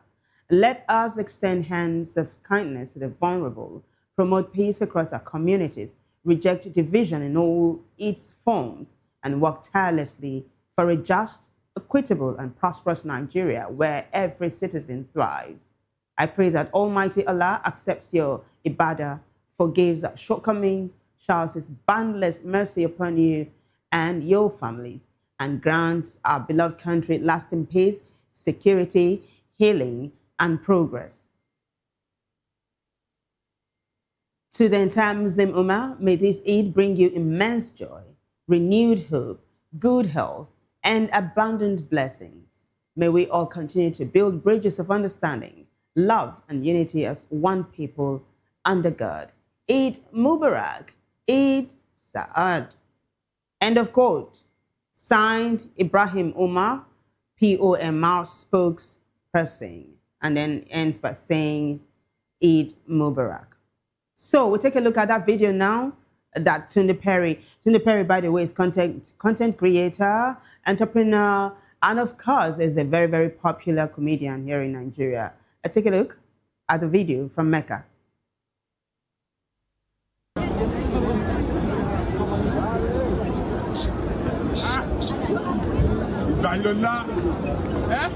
Happy Eid Mubarak. And the miracle love funny. Last year, Moki di bi.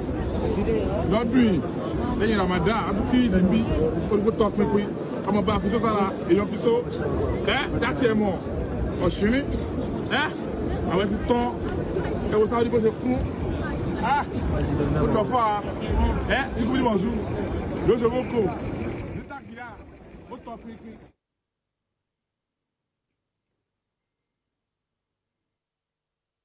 Yálà!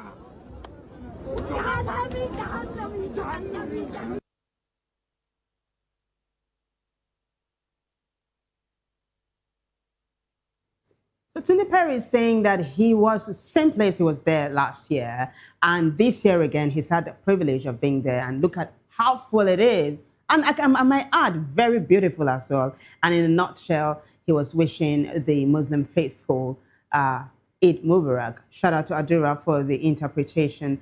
On that note, we wrap it up. Again, Eid Mubarak to the Muslim faithful. We move on now to the next hashtag, which is hashtag Alex Oti. Alex Oti is a very popular governor of Abia State.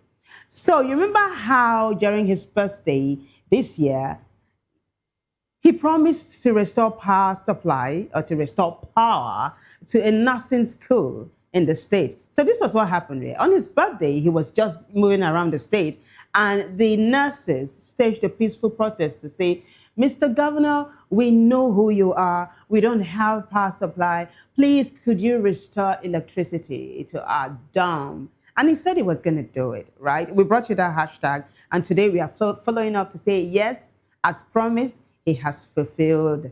And the nurses are over the moon. You're going to watch them dancing and singing in a short while. By the way, Alex Oti is trending for various reasons, right? 2 reasons I can say, basically.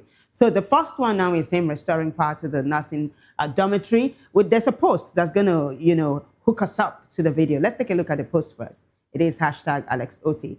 Governor Oti restores power to Aba Nursing Students Hostel.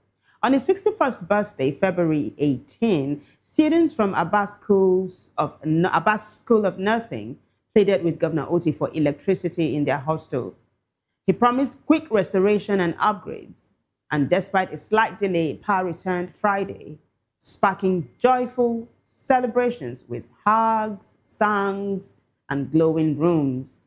Videos show nurses waving phones in scrubs, praising Oti's delivery amid Abia's broader power improvements via geometric power plant and new regulations.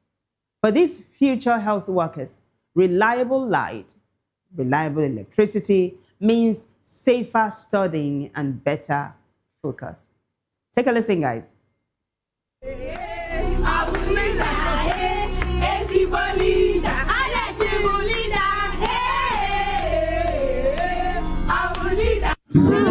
love you. The issue of light is a small problem. We will solve it by never.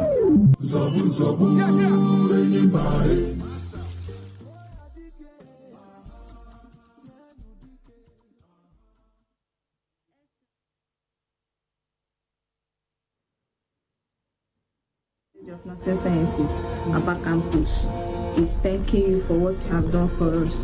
The other day, the day you came to the school, to General Hospital, you told us that day that we will have light in a couple of weeks, and you did it in a short time. Sir, we have not received any promise of such in a very long time, and you did it for us. We are very, very grateful. We are thanking you for all you have done for us. We said that we will continue. We ask God that God will continue to enable you to do all the good works in Abia State. Sir, I pray that you and your family will never lack in this life. Amen. After it is your family, after your family is your generation, from generation to generation, people will not lack anything like wealth. People will not lack God's protection. Amen. I pray that God will continue to bless you. Wow! Today we celebrate the gift of light in our school, Abia State College of Nursing Science, Aba Campus. His Excellency, we want to thank you for fulfilling your promise by giving us light in our hostel. We love you. Beyond words. Impact. Your kindness has transformed our lives in Abia State College of Nursing Sciences, Aba Campus. Thank you.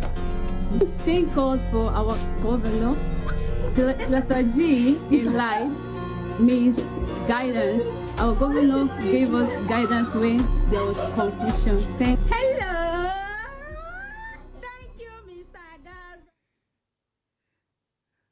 The ladies are excited. If the governor is watching right now, there must be some huge smile on his face. He must be smiling from ear to ear. I'm telling you, it's just beautiful to watch the outpouring of love and all of that. But the governor is not done, right? He's going to be talking to his people in a short while. But first, netizens are reacting to this post. Let's take a look at their reactions before I bring to you the reason why he's trending. So people of Abia, credit goes to people of Abia for the video you just watched, and you're just giving us a summary of it all. Nursing students are in high spirits as Governor Alex Oti fulfills his birthday promise, bringing electricity to their hostel. Netizens are reacting. Let's continue to take a look at their reactions now. This is a Carrefour. Carrefour says, good news everywhere in Abia State, just because a man decided to lead his state with the fear of God.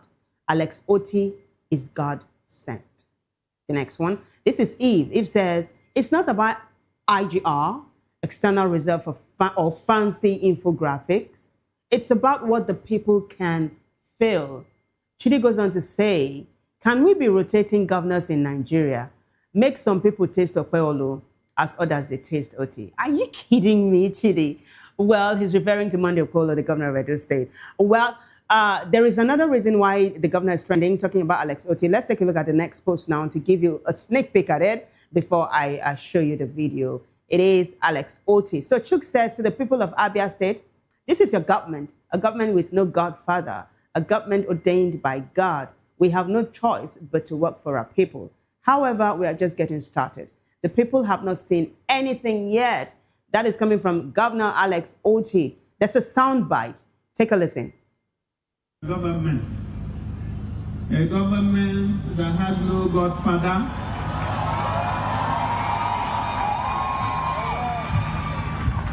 A government that God brought himself.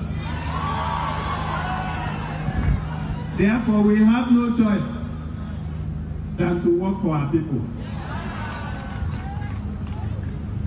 Pastor Betty was demonstrating how clean Aba was. And I say she ain't seen nothing yet.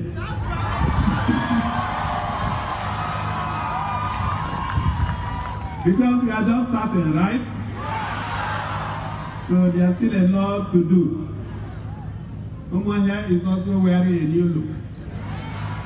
Very soon we will commission the Umuahia Central Bus Terminal. By the way, I'm told it's the biggest bus terminal in the country. So the governor is just making promises upon promises. By the way, the hashtag you're seeing on the screen is wrong. That is not Faduro O. Joseph. That is Alex Oti. Thank you. So the governor is making promises upon promises, and the people are just eating it up. I mean, he's got them in their palms and all of that. And netizens are reacting to this particular one. Let's quickly take a look at it. It is hashtag Alex Oti. SOB says, no governor has ever made this kind of statement in my lifetime. time and showed workings. Alex, Oti, Igadio. Then Sheyi Dimma Samuel says, I promise you Nigerians are so easy to please. We don't ask for too much. Fix the roads, keep us safe, give us electricity, get rid of rogue policemen, give us all that and rub us clean, and we will applaud you. So Sheyi is saying, even if you eat all of the money, just give Nigerians the basic amenities, I should say, and you will be applauded. Well, there's another reason the governor, Alex Oti, is trending. He was seen at an event, a commissioning actually, of a fellowship house, and he was preaching, quoting Bible verses, and he had the people shouting. The next post is going to tell us that. Chooks again says, I need to draw your attention to Isaiah 61:4. And they quote, and they shall build the old wastes, they shall raise up the former dissolutions, and they shall repair the waste cities, the dissolutions of many generations. End of quote. Alex Oti quoting the Bible during the commissioning of this fellowship home I told you about. Take a listen, guys. I'll point our attention briefly to Isaiah chapter 61, verse 4.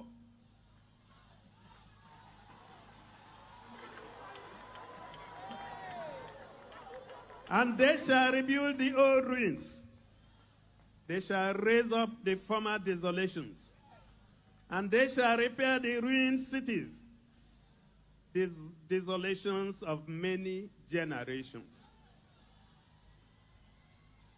When you have time, please read from verses 5 to the end. That's verse 11.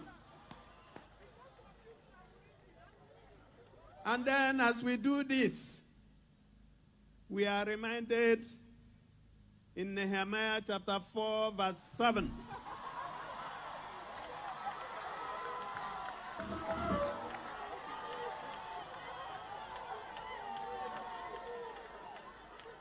Are you there in Nehemiah?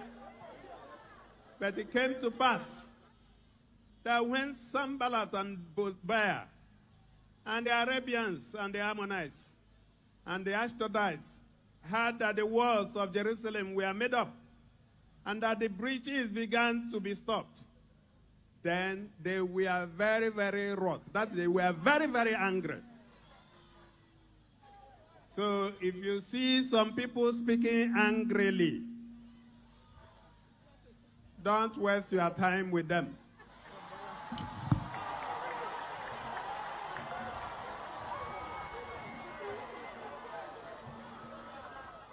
Because they have been pre-told, we have been pre-told in the Bible that they will arise. So even the Bible prepared our mind in Jeremiah chapter 1, verse 19.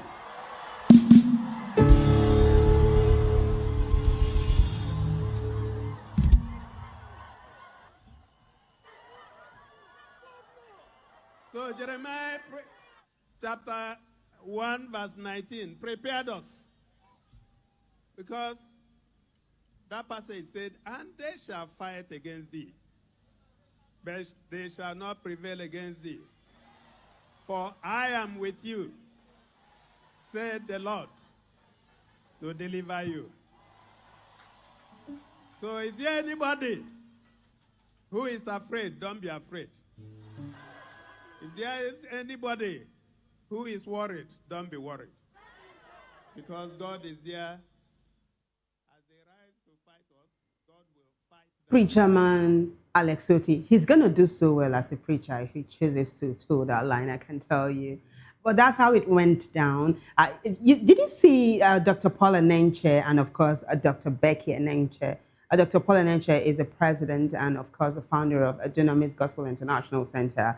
He was at the commissioning of the fellowship house I told you about, and that was the event at which the governor was, speaking so beautifully.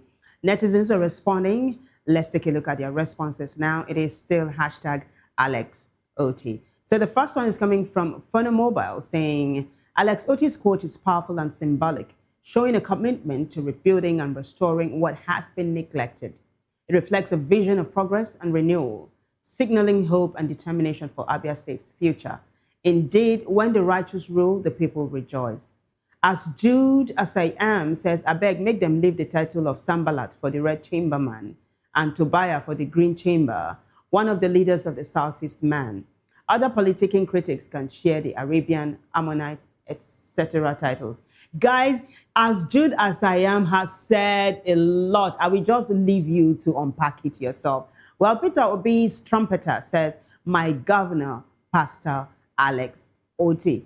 Peter Obi's trumpeter, very fitting, I can tell you. But Parallel Facts has another angle to this one. They are saying that Dr. Paul, or Pastor Paul, Enenche, that's it, is in awe over what the governor has done. Parallel Facts says, I was surprised to see clean streets without heaps of rubbish in Abia. Dr. Enenche lauds Oti for good governance, calls him man with heart for God. There's a video. Take a listen. Excellency, we appreciate how much heart you have, both for God and for the land. Heart for God, heart for the people. We trust the Lord. I was surprised. I said, is this Abba that I am in? Clean street? Where is the heap of rubbish on the road?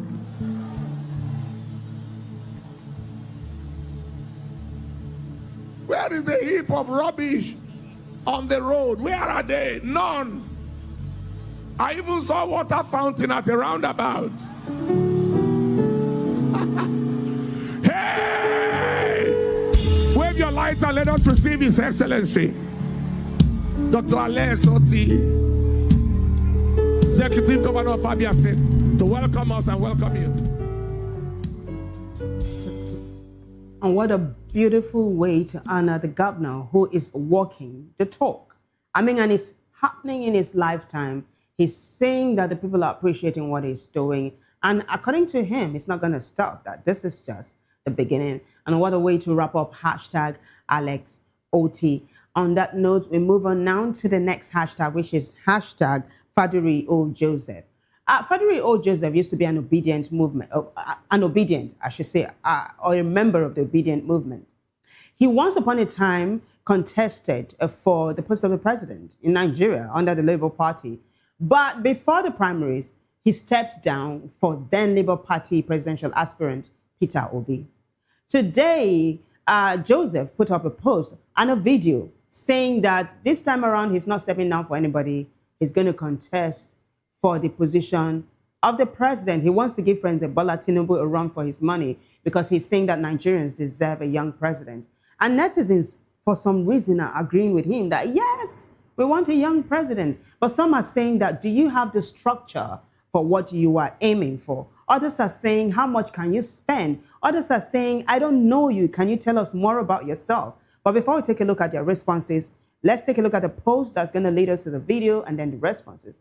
Oyindamola, who is very active online, says, I stepped down for Peter Obi under Labour Party in 2023, but in 2027, I'm running for president of Nigeria as the youngest president Nigeria will have from 2027 under, wait for it, that is the NRM party, Faduri Joseph. Take a listen, guys.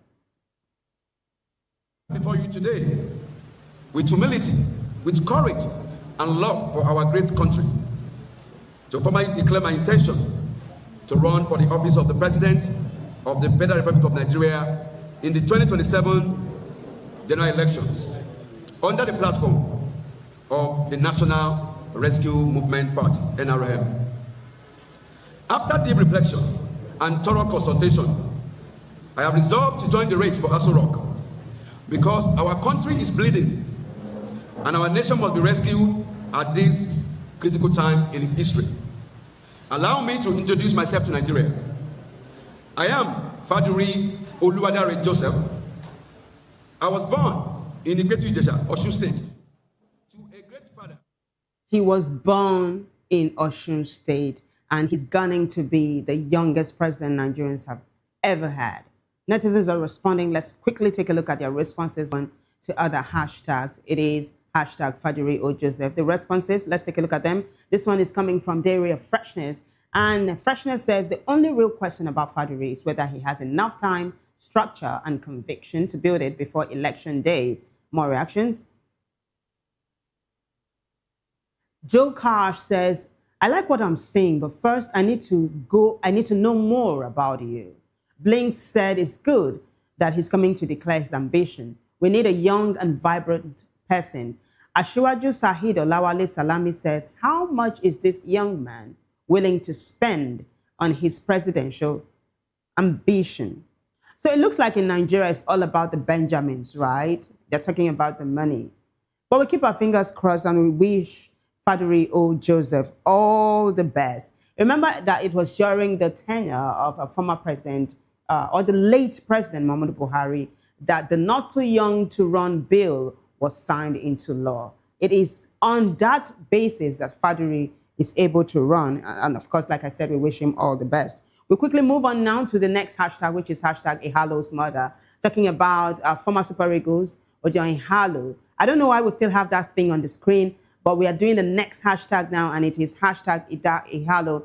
So Ihalo was seen together with OSIMHEN, the very popular OSIMHEN. OSIMHEN just, had an injury, but he's in Nigeria at the moment, and Ihalo took OSIMHEN to his mother, and Ihalo's mother decided to pray for OSIMHEN for a quick recovery. And that video is making the rounds online. Let's quickly take a look at it now.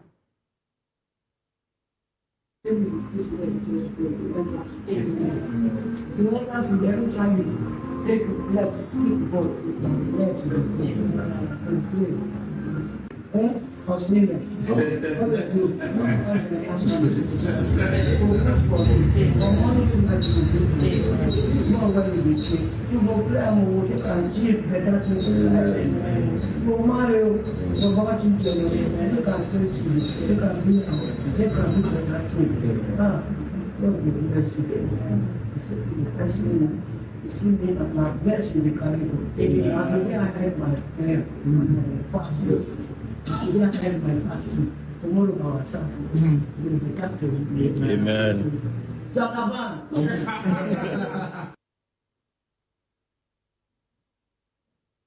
All right, so this video has gained lots of views, and so many people are just gushing over Ihalo's mother. No time for us to take a look at the responses, but basically accolades, and people wishing OSIMHEN quick recovery. Another person that is, gaining lots of love or receiving lots of love online is Anthony Joshua.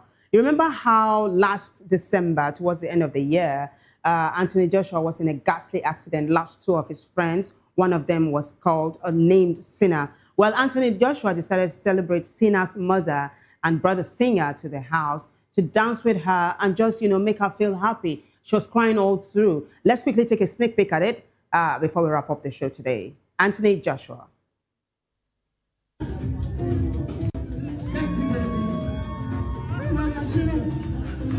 Sexy baby.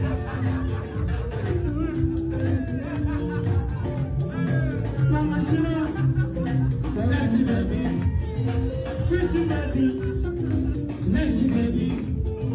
Mama Shina, sexy baby, pretty baby. Mama Shina, sexy baby, pretty baby,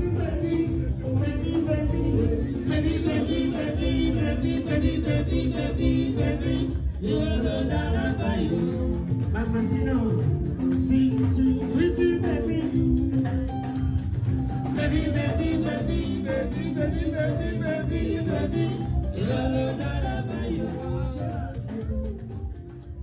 And so she couldn't help it, or she burst into tears. So much love for her, and of course we'll continue to say that Sinner and the other of Anthony's friend who passed in that ghastly accident, that their souls will rest in peace. Anthony has said that his mission in his life is to ensure that their mothers and their family members are taken care of, that he will continue to take care of them and continue to, follow up in their footsteps. Their legacy will live, is what he said. On a final note, it is unfortunate that we have to wrap up the show like that. It is hashtag Chuck Norris. You remember the very popular martial artist? Well, he passed today, and it's all over the internet, breaking the net. Can we quickly take a look at that post by Sky News so you have a look at the picture? In fact, there's a picture of Chuck Norris. Martial artist and actor Chuck Norris died yesterday morning at the age of 86. His family has announced on Instagram. He starred in TV series such as Walker, Texas Ranger, and films including The Way of the Dragon. For the Gen Zs who don't know him, let's quickly take a look at the picture. There's a picture Sky News put up. That's him, Chuck Norris. And may the soul of the very popular American artist and martial artist rest in peace.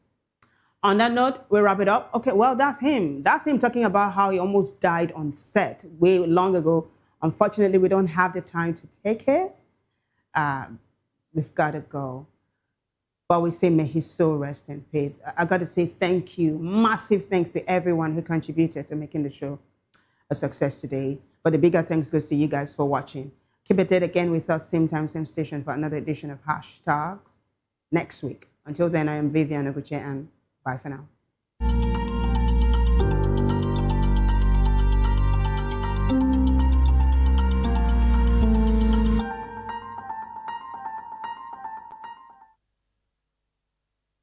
Behind every broken desk lies a broken promise. Education.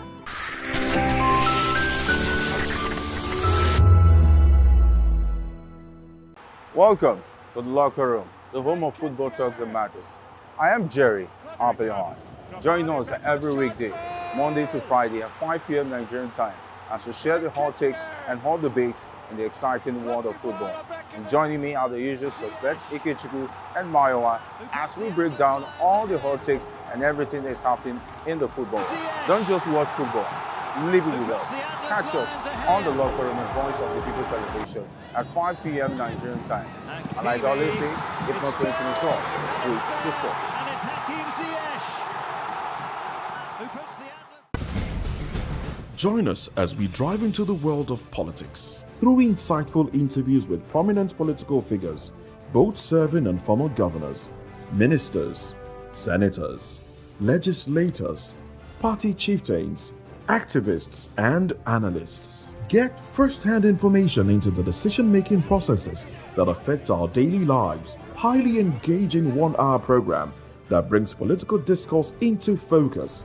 I am Chukwuma Okoro. Political Lens, Monday through Friday, 6 to 7 p.m. Join us. We encourage you to click on the like button and subscribe to our YouTube channel. We are Voice of the People TV. Also follow us on all our social media platforms. We are at VOPTV Live. Visit our website www.vop.ng for fresh and trending news. Also watch us live on SLTV channel 264, VOP TV, Voice of the People Television.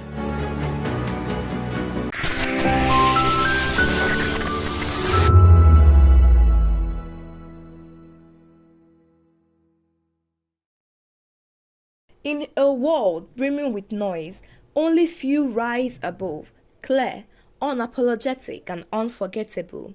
Chimamanda Ngozi Adichie is one of those voices, a storyteller who reshaped global narratives not just about Africa but about identity, power, and womanhood. She was raised in Nsukka, a quiet university town in southeastern Nigeria, a place where intellect was heritage and curiosity a birthright. Among 5 siblings, her passion for books set her apart, from African tales to British classics. She started studying medicine at the University of Nigeria, but later moved to the United States at 19 to focus on writing. In America, she encountered a different lens, one that reduced Africa to a single narrative of poverty and war. That cultural dissonance will shape her voice, sharpening her pen into a tool for clarity and resistance. Her debut novel, Purple Hibiscus, in 2003, arrived with quite a fuss, a coming-of-age tale nestled with Nigerian political unrest. It won the Commonwealth Writers' Prize and the literary world took notice. Then came Half a Yellow Sun in 2006, a sweeping portrait of the Biafran War, love, and shattering way of conflict. The novel earned the Orange Prize for fiction and cemented her place among the greats. Americana in 2013 followed a love story layered with themes of migration, race, and belonging. The New York Times named it one of the 10 best books of the year. Readers across the continent saw their truth in her pages. Chimamanda's influence moved far beyond the printed word. In 2009, she stood on a global stage and delivered The Danger of a Single Story. It wasn't just a talk, it was a cultural reset, a masterclass in reclaiming perspective. 3 years later, We Should All Be Feminists became a manifesto and a movement. Our words echoed through classrooms, boardrooms, and pop culture, even sampled by Beyonce in Flawless. All of my work is, writing is very much, in some ways, about vanity. It's really about you, isn't it? And for me, it's sort of trying to make sense of, America has been such a part of me, because I left Nigeria when I was 19. I was educated in the US. There's certain things that I find myself, I spell the American way now, to my father's absolute horror. And so there's a connection. In 2023, Chimamanda ventured into children's literature titled Mama's Sleeping Scarf, published under the pseudonym Unwa Grace James, a tribute to her mother. Inspired by her daughter, the story captures a child's day filled with imagination and familiar love. Away from the spotlight, she is married to Nigerian-American physician Dr. Ivara Esege. Together, they have 3 children. She is a devoted mother, balancing her global literary influence with family commitments. Through initiatives like the Farafina Trust Writing Workshop, she nurtures a new generation of African storytellers, ensuring their voices are not just heard but celebrated. Chimamanda reminds us that storytelling is not just art, it is resistance, healing, and hope. In every sentence she writes, there is courage. In every silence she breaks, there is freedom. And in every story she tells, there is truth. In the book, I did not have the title. And that often happens when I sort of have an idea of what I want to write about, but I don't know what the title will be. And so I actually had imagined that I would call it For Men Only. I'm serious.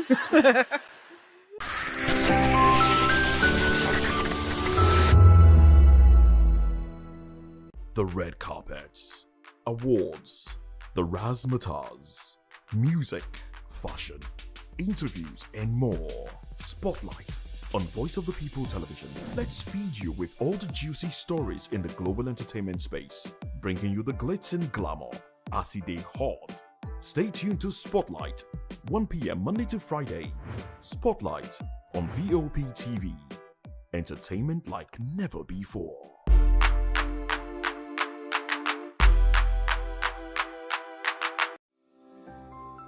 VOP TV.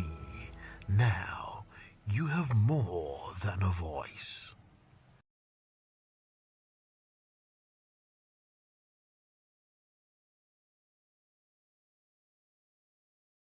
Behind every broken desk lies a broken promise. Education shapes the nations.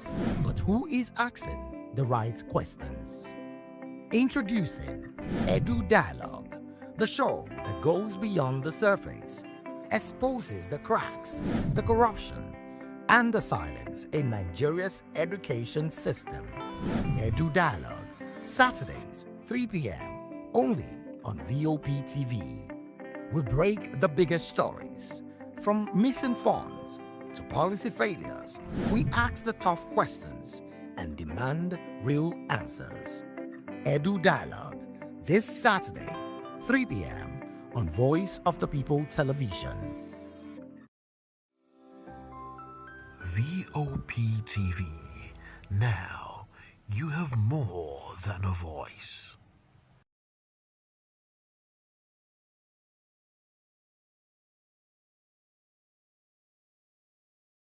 The red carpets, awards, the razzmatazz, music, fashion, interviews, and more. Spotlight On Voice of the People Television, let's feed you with all the juicy stories in the global entertainment space, bringing you the glitz and glamour as it is hot. Stay tuned to Spotlight, 1 p.m. Monday to Friday. Spotlight on VOP TV. Entertainment like never before.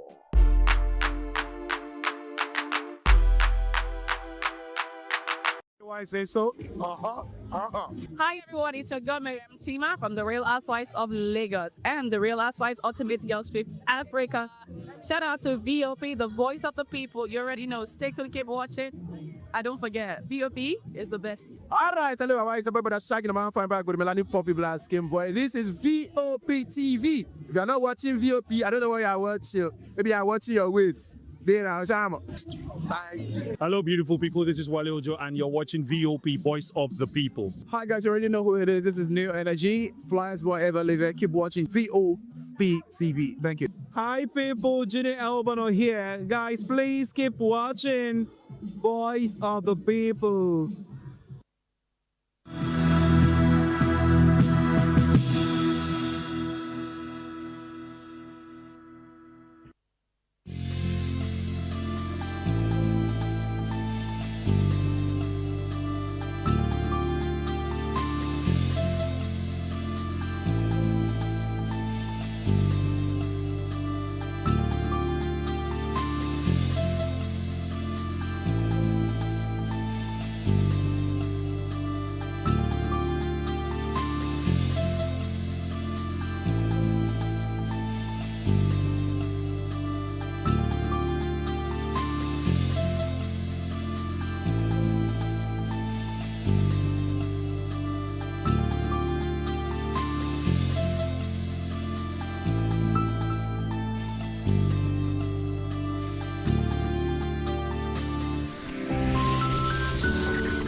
Well, hello and welcome to News Hour on VOP TV. I am Vivian Oguche. And I am Nenna Ndomdioto. Before we begin the news, kindly visit our website www.vop.ng for fresh and trending news. Here are the headlines. Tinubu says Nigeria's peace and security is everyone's duty. Shettima says government resolute to tackle insecurity. Minister restates federal government's commitments to improving security. APC urges Nigerians to keep praying for peace and unity. Chief of Army Staff hails troops' commitment in fight against insecurity. Military files drone attack kills terrorist commanders in Northeast. On the foreign scene, UK approves strikes on Iran missile sites targeting ships. Well, in business news, a shippers' council suspends new shipping tariffs. In sport, OSIMHEN leaves Galatasaray and returns to Nigeria. In the world of entertainment, legendary actor Chuck Norris passes away at 86. Now the news in details. President Bola Tinubu has urged Nigerians to sustain the values of patience, tolerance, and neighborliness learned during Ramadan and Lent as a foundation for nation building. Speaking to journalists after Eid al-Fitr prayers at Dordon Barracks, the president said national development depends on peaceful and harmonious coexistence. He stressed that a spirit of charity and kindness should extend beyond the fasting season, noting that all religions ultimately promote the worship of one God and shared moral values. President Tinubu added that nation building is a collective responsibility, calling for unity and a stronger appreciation of Nigeria's diversity. On his recent visit to the United Kingdom with the First Lady Oluremi Tinubu, where they were received by King Charles III and Queen Camilla, he described the honor as a sign of Nigeria's growing global relevance. In a sermon, the Grand Chief Imam of Lagos State, Sulaiman Abunola, urged Muslims to uphold the virtues of piety, peace, and brotherhood beyond Ramadan, despite global challenges. In a related development, Vice President Kashim Shettima joined Muslim faithful for Eid al-Fitr prayers at Ramat Square in Maiduguri. The prayers were led by the Chief Imam of Borno State, Shettima Maman Saleh, and attended by Governor Babangana Zulum, Senator Ali Ndume, and Senator Kakashehu Lawan, among other dignitaries. Speaking after the prayers, the Vice President expressed optimism that insecurity across the country will soon be contained through ongoing efforts by federal and state governments.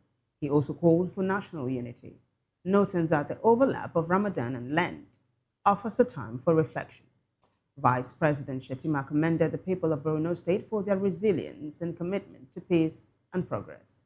In his sermon, the Chief Imam urged Muslims to sustain the values of discipline, sacrifice, and devotion beyond Ramadan.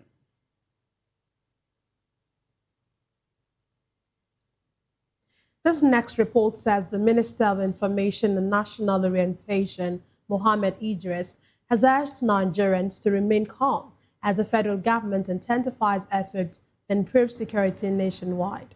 He spoke to journalists after observing Jamaat prayers at Yahya Road Mosque. The minister condemned recent bomb explosions in Maiduguri and assured that such incidents would not recur.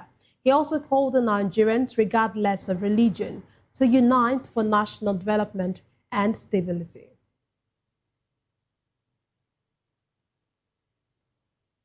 In the meantime, the All Progressives Congress, APC, has congratulated Nigerians, especially the Muslim Ummah, on the occasion of Eid al-Fitr. In a statement by its National Publicity Secretary Felix Moka, the party urged citizens to uphold the values of charity, obedience, and self-reflection learned during Ramadan. The party also encouraged Nigerians to show kindness to the needy and expressed hope that the season will strengthen peace and unity across the country.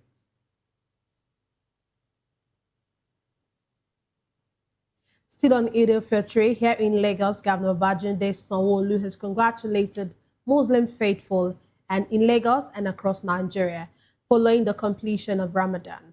In a statement by Special Advisor on Media and Publicity, Gboyega Koshile, the governor commended Muslims for their prayers, sacrifice, and devotion during the holy month.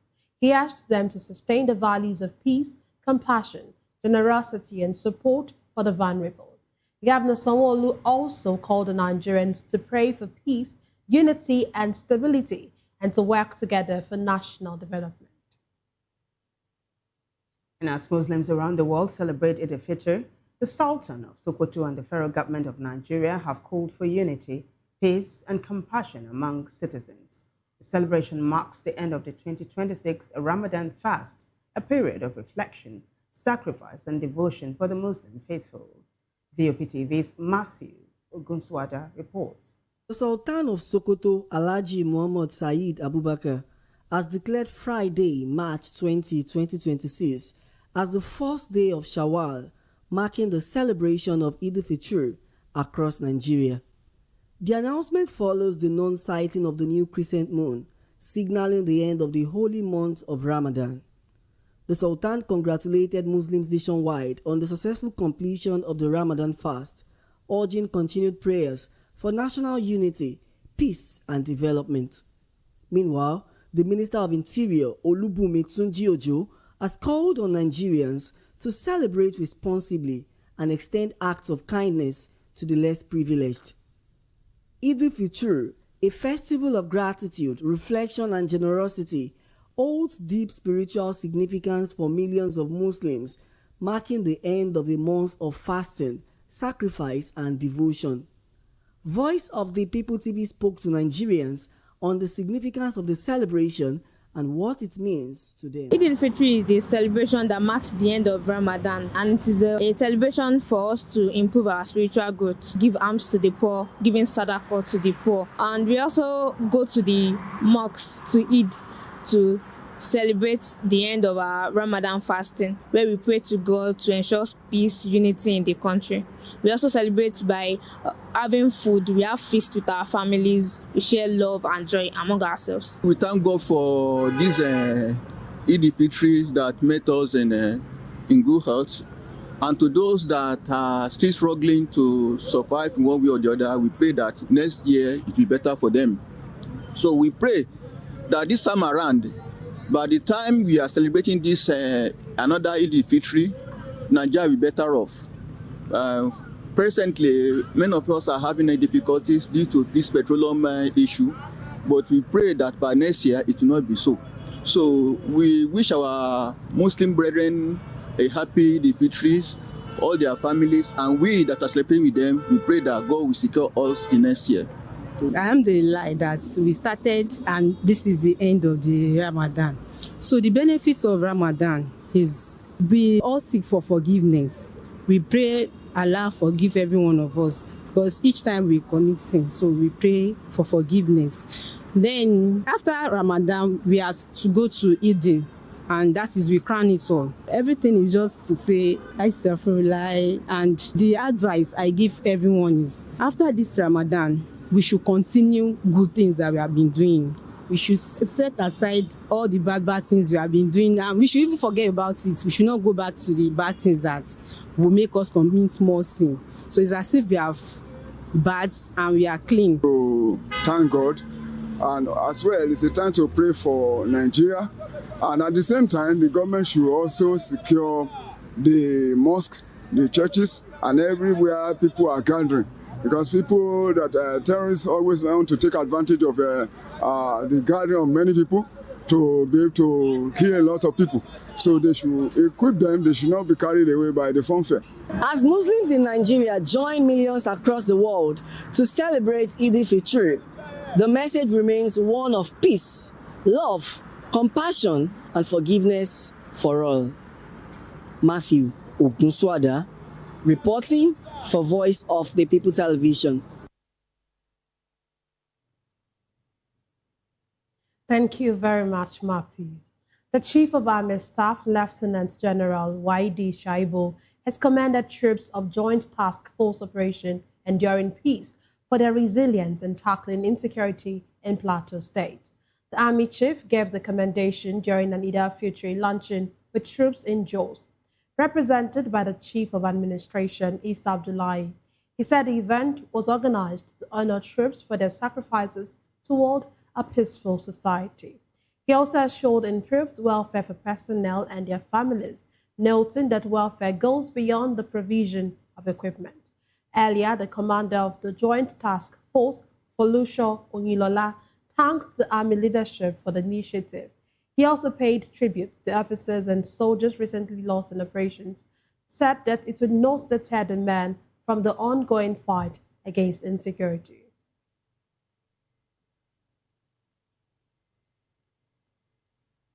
In the meantime, the Defense Headquarters says troops of Operation Hiding Kai have killed several terrorists and foiled a drone-assisted attack during operations in the northeast. The Director of Defense Media Operations, Michael Onoja, disclosed this in Abuja while briefing journalists on operations from March 13 to 19. He said troops repelled a major attack in Malam Faturi, killing dozens of fighters, including senior commanders. Follow-up operations led to the recovery of 74 bodies and several weapons, including AK-47 rifles, machine guns, and an RPG tube. Onoja added that coordinated air and ground operations also repelled attacks in Baga, Damboa, Buratai, and Jimitilo, weakening ISWAP elements. He said troops also intercepted suspected gun runners in Taraba State, recovering ammunition, cash, and motorcycles.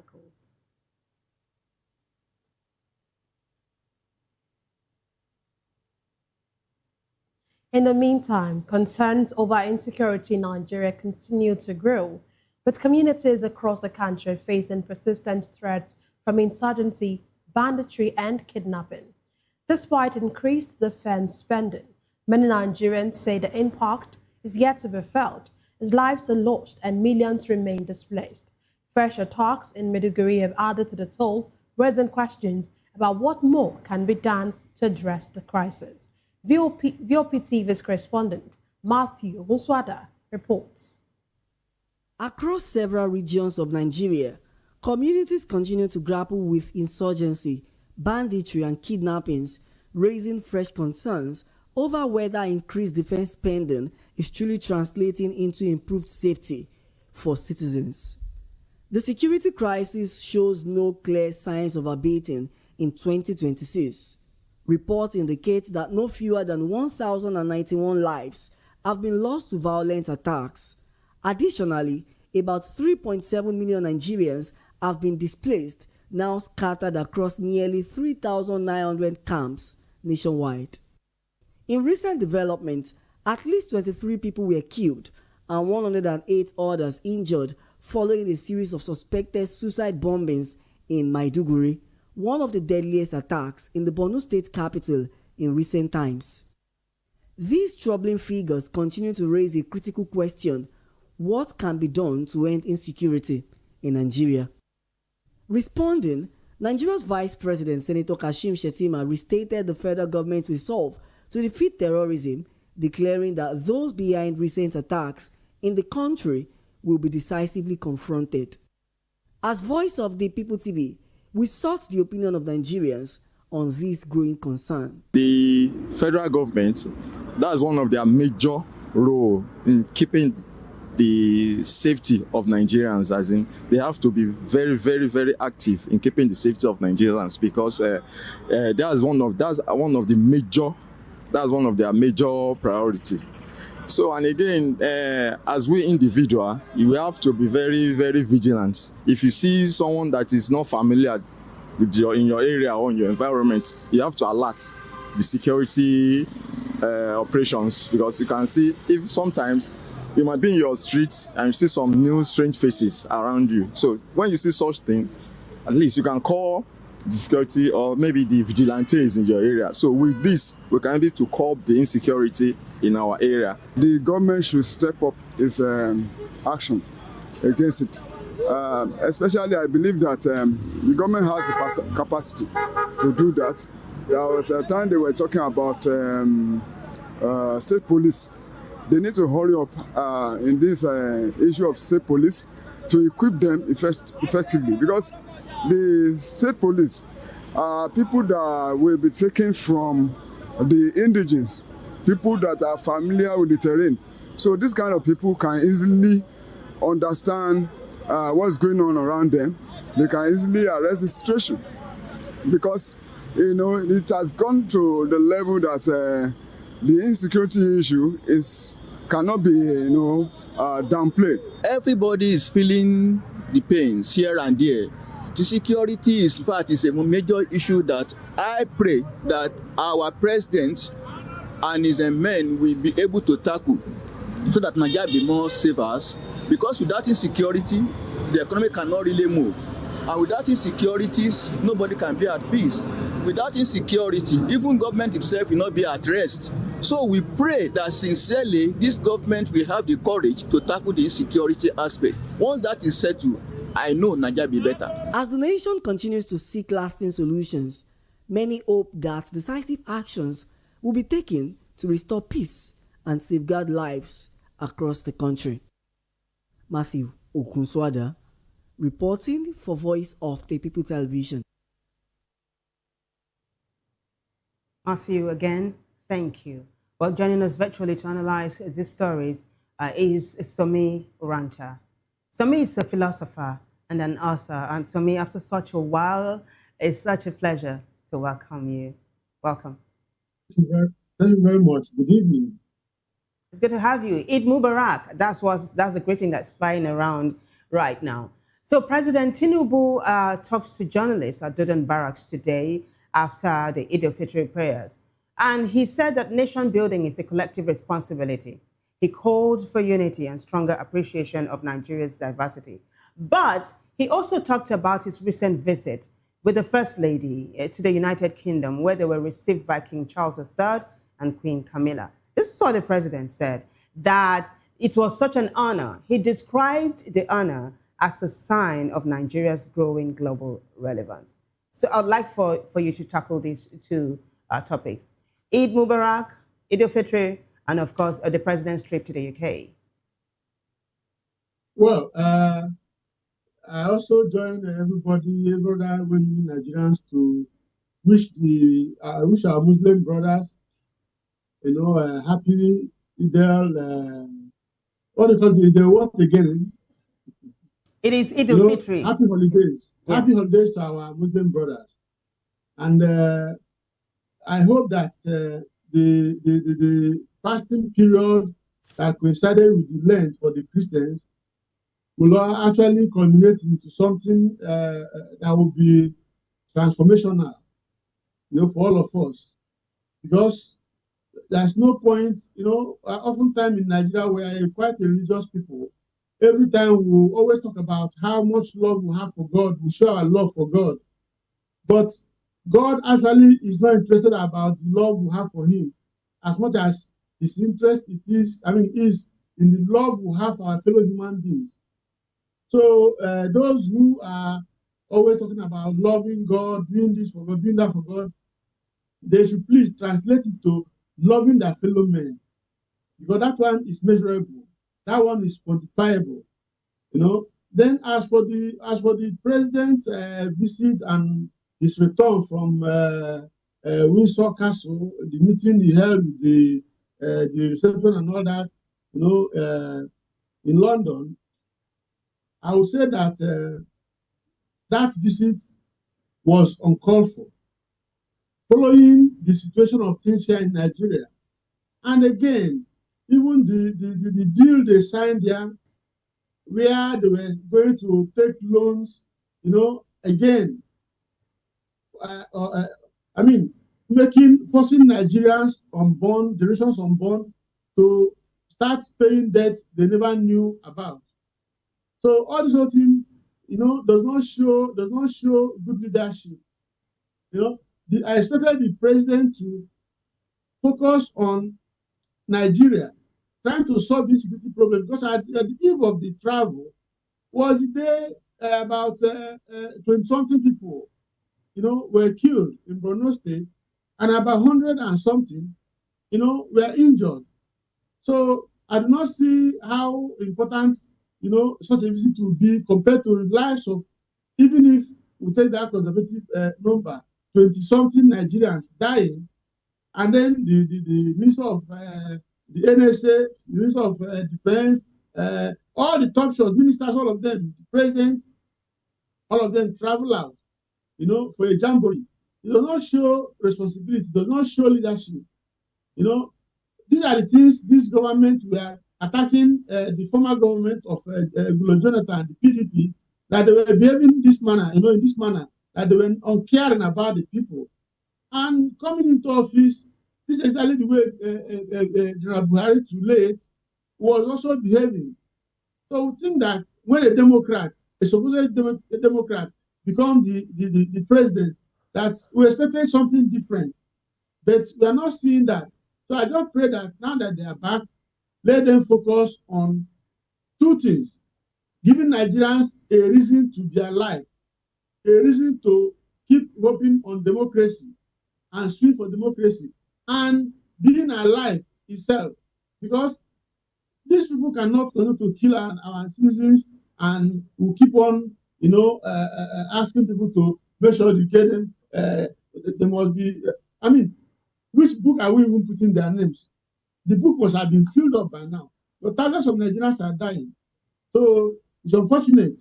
I just pray that they wake up to their responsibilities. Okay, one of the things that the vice president said, while of course he was trying to felicitate with the Muslim faithful in Borno State, he said that insecurity is going to be across the country, will still be curtailed through ongoing efforts by the federal and state government. And of course, even while the president was speaking, he also mentioned that national security is a collective, it's a collective effort by not just the individual. It's not just an effort of just one person, it's an effort of all. What do you make of this? We get to hear all of this, and sometimes when you see the death that happened, you ask yourself, is this actually happening? How do you just oppose what we see in reality to what the vice president is saying, and of course what we hear our president say? There is actually a very large lacuna between what the speeches made and what's on ground. And by the way, the issue of security is a collective responsibility, no doubt, but the bulk stops at the president's office. He is the commander-in-chief of the armed forces. He's the one that will issue order and ensure that the order he issued are carried out. So the president cannot shake and ask Nigerians to take charge of that. No one else can do it because he's the commander-in-chief. And more so, when you look at the kind of speeches the president was making while they were in opposition, he was telling the president then, Jonathan, that the boss stops at his desk, that he must act. And if he cannot act, he should leave the office. So we're also telling the president now that he's there, he should act. He should act.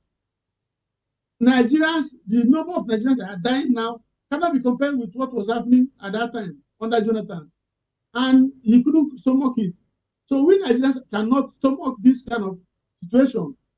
Let them face insecurity. Let them restore peace and order in Nigeria because they have the ultimate power of coercion. They should stop allowing the people in government to be fraternizing with these bandits and terrorists. It's so annoying and shameful that if somebody there's a speech somebody will just make in his bedroom, before he goes to social media, they will immediately come after that person. But these terrorists are doing all manner of things. They will do live streaming and all that, and they act as if they're invincible. They are not. It's because there's collusion somewhere. There's collusion. Let the government come out, stop this radicalization and reintegration of terrorists. Without all those that are in our armed forces, those terrorists that are already in our armed forces, they should also bring out the list of people that are sponsoring these terrorists, even those in the government that you are accused of. They should play with them and show us that they are clean, so that Nigerians, because these people are not invisible, they can be ratted out. But because they are getting official coverage, that's why it's like this. So they should wake up and do their job, please. Well, talking about waking up and doing their job, the Minister of Information and National Orientation, Mohammed Idris, has said that the federal government is actually improving security nationwide and is asking Nigerians like you, Somi, to be calm because he said that everything is in order. He also said that regardless of the fact that there are suicide bombings these days, that things are going to be okay and that they're going to nip it in the bud. Now, we had a guest yesterday here who said that when it comes to suicide bombing, it has become a guerrilla warfare. But would you say that the minister is right on point to ask Nigerians to be calm? And then I will further ask, as a Nigerian, are you calm? How can a hungry man be calm? How can a man who is not sure of his next meal be calm? How can a Nigerian who is not sure that if he travels by road, that he will not be kidnapped, be calm? How can somebody who cannot travel by air be calm? Nigerians cannot be calm. They should do their job and stop pacifying us. This pacifist approach to governance is unacceptable, totally unacceptable. Nigerians cannot be calm. How can we be calm? Under the situation today, the world of entrepreneurship is almost zero. You open a business, the kind of problems they put on your head, there is no enabling environment for businesses to thrive. You are hearing news every day of killings of fellow Nigerians. You cannot travel, the roads are bad. Everything is, how can we be calm? Look, this government has been here since 2023. This is the third year. They have in a few, in 2 months' time now, we have only 1 year. So it's about 2 years and 10 months. And say they will become, we'll fix something. What are you fixing? Fix it now, for Christ's sake. Nigerians are tired of hearing this, this song of don't worry, we are doing it. When will you do it? When will you do it? So they should fix Nigeria, please.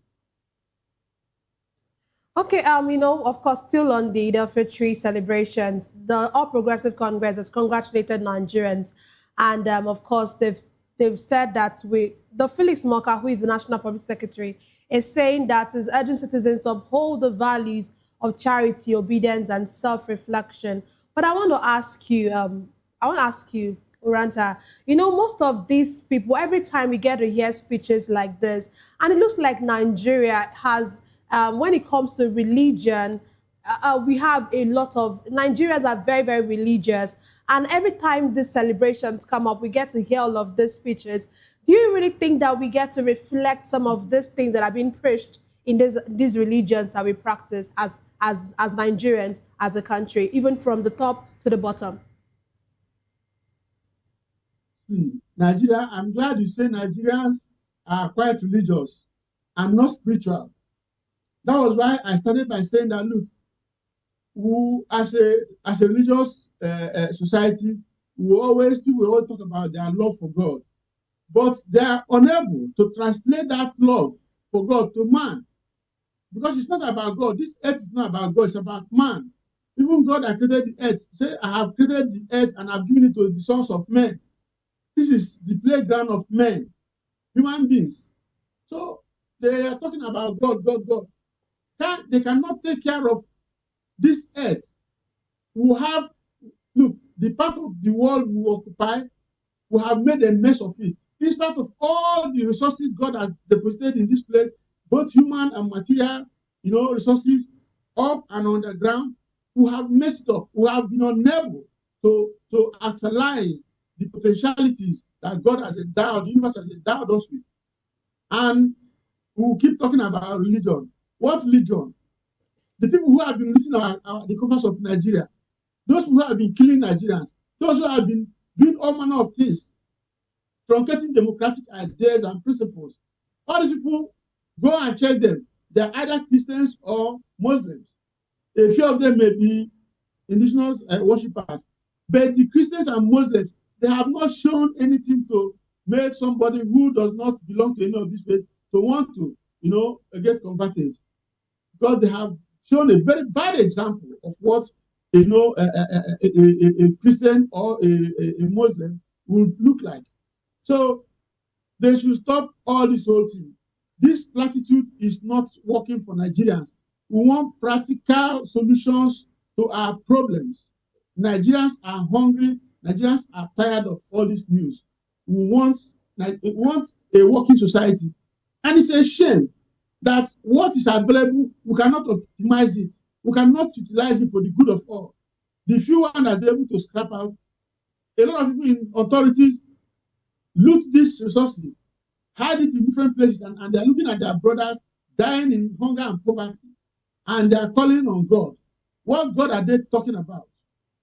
What God? It's not that God is so merciful and with so much long suffering. Otherwise, I'm not sure they will be alive to keep on calling on the name of God when they are not doing the things God wants us to do.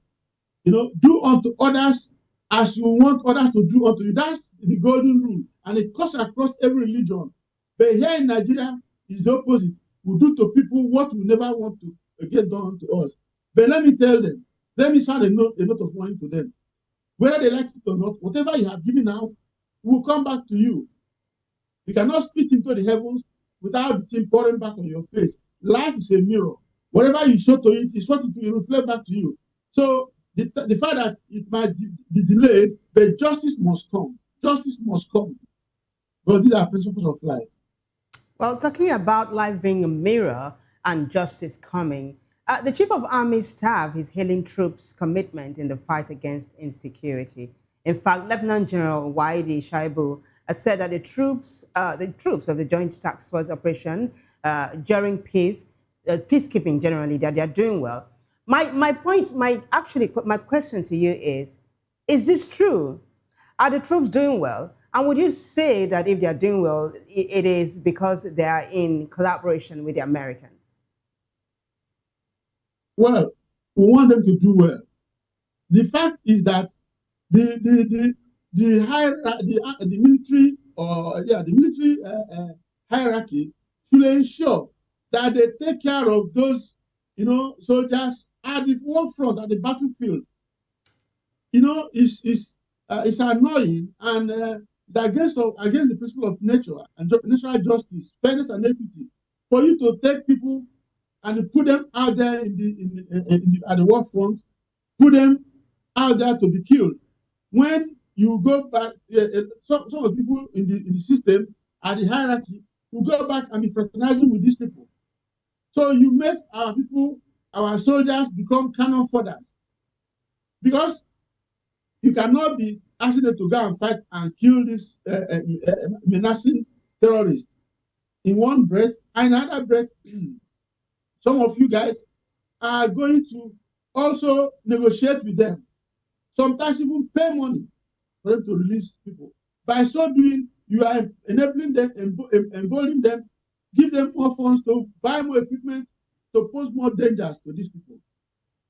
So it's not a good thing. They should repent in the spirit of Ramadan that has just ended. They should repent and do unto others as they will want others to do unto them, because so far it's not working out.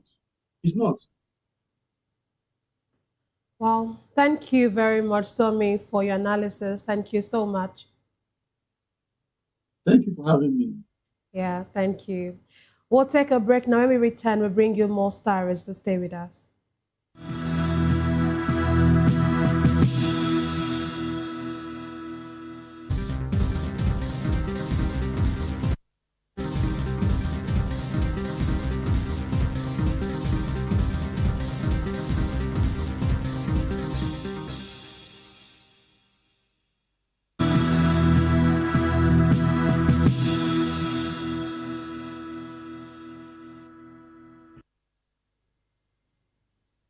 Welcome back, everyone. And now the Anambra Police Command has placed operatives on high alert to prevent any breakdown of law and order amid the Oka traditional soul dispute. The Police Public Relations Officer, Tochukwu Ikenga, said in a statement that divisional police officers and their teams across the state, especially in Oka, have intensified patrols, surveillance, and intelligence gathering. He reassured residents that the command remains committed to their safety and security.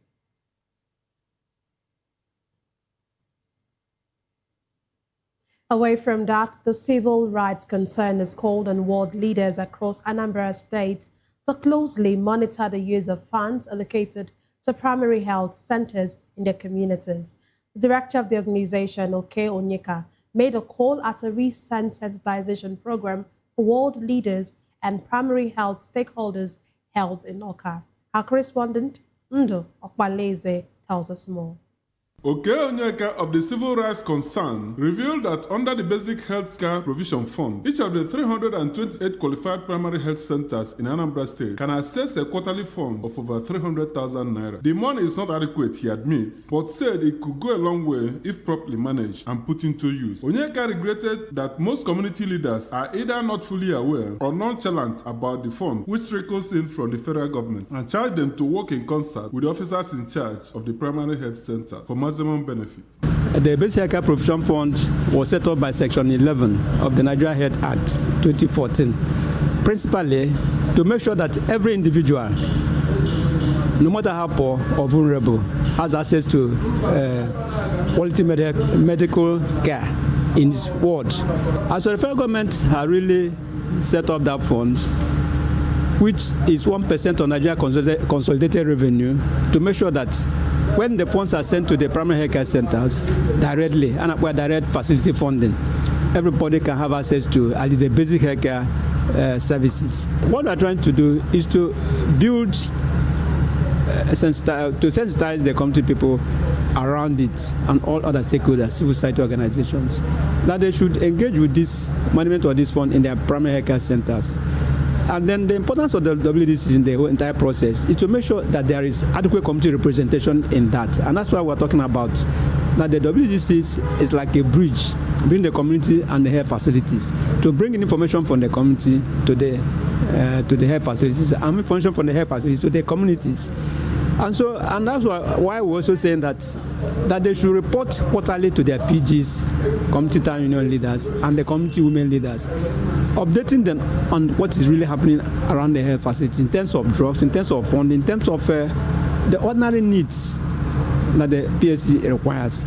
Another resource person on the event identified poor accounting and record keeping due to shortage of qualified personnel as one of the major reasons the impact of the fund is not being felt as expected. In this section, what audit is trying to say here is when it comes to a periodic check, the internal auditors there should do a periodic check, quarterly or continuous periodic check, to make sure that all the PHCs are being maintained the way the activities are supposed to be, in line with the financial and administrative costs that are involved in the management of these places.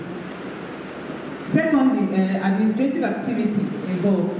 The administrative activities involved, this pertains to the overhead that is being handed down to the PHCs by the state government. So when it comes to the overhead that is being handed down, the internal auditor too should make sure that all these funds are being used in the way they are supposed to be used and managed, and in accordance with what the law stated that these funds should be used. Participants on the program, which include the media, civil society, and stakeholders in the communities, agree that with diligent oversight, community leaders will be able to report shortcomings early enough in order to prevent health risks of gargantuan proportion. Ndo Abaleze, VOP TV News.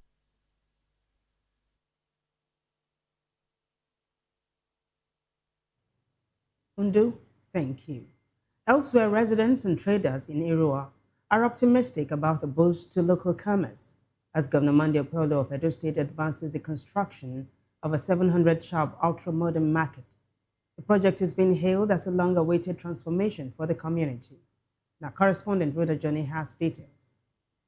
Residents and traders in Irua, Esan Central Local Government Area of Edo State, have commended Governor Monday Opolo over the ongoing construction of a 700-shop ultra-modern market. During an inspection visit, the governor was received by a large crowd who described the development as the first of its kind in the area.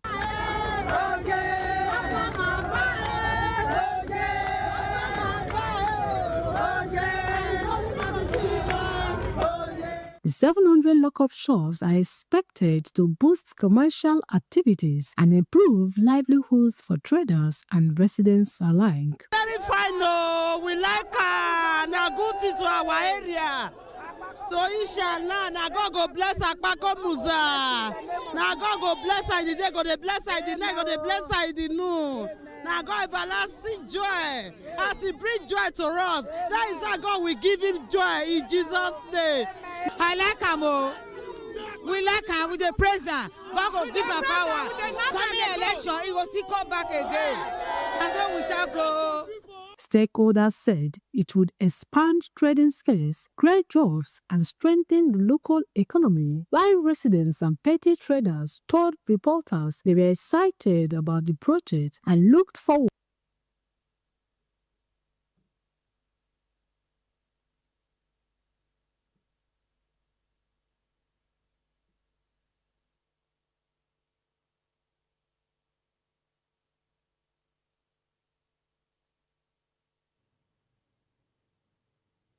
We apologize for that. Thank you very much, Rhoda. Moving on the foreign scene, the British government has authorized the United States to use military bases in Britain to carry out strikes on Iranian missile sites that attack ships in the Strait of Hormuz. A Downing Street statement disclosed that this followed a meeting on Friday by British ministers to discuss the war with Iran and the country's blocking of the Strait of Hormuz. According to the statement, the ministers confirmed an agreement for the U.S. to use UK bases in the collective self-defense of the region includes U.S. defensive operations to degrade the missile sites and capabilities being used to attack ships in the strait. Prime Minister Keir Starmer had rejected the U.S. request to use British bases for the strikes on Iran, saying he needed to be satisfied that any military action was legal. However, he modified his stance after Iran conducted strikes on British allies across the Middle East.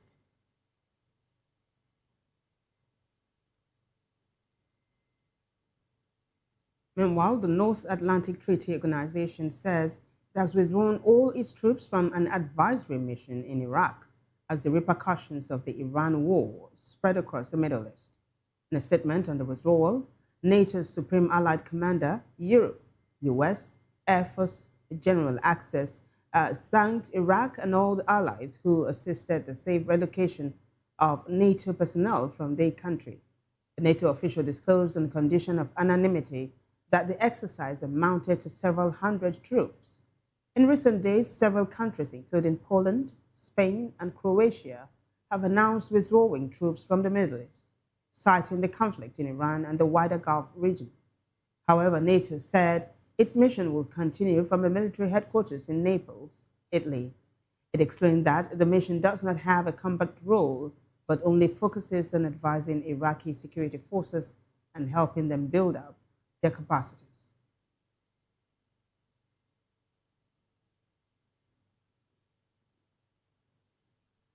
And now to business, the Nigerian Shippers Council has directed all shipping lines and their agents to suspend the recently approved tariff amid concerns raised by industry stakeholders. In a statement, the NSC said shipping companies should maintain the status quo until discussions are concluded and a consensus is reached. The final decision will be communicated after all parties formally report back.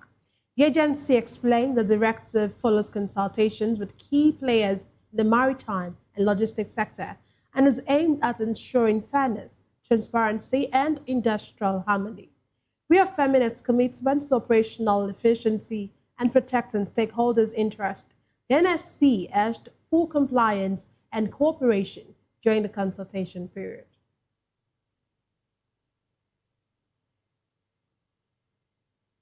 Well, still business news. American news outlet CBS News is set to lay off about 6% of its workforce as editor-in-chief Barry Weiss pushes to revamp the network and boost ratings against ABC and NBC. CBS News Radio, a nearly century-old unit, will shut down on May 22, with all positions eliminated according to an internal note. Details on other affected programs and staff numbers have not been disclosed. Weiss unveiled her strategy in January, aiming to add 19 new contributors, restructure operations, and expand news coverage on digital platforms, bringing a streaming mentality to the network.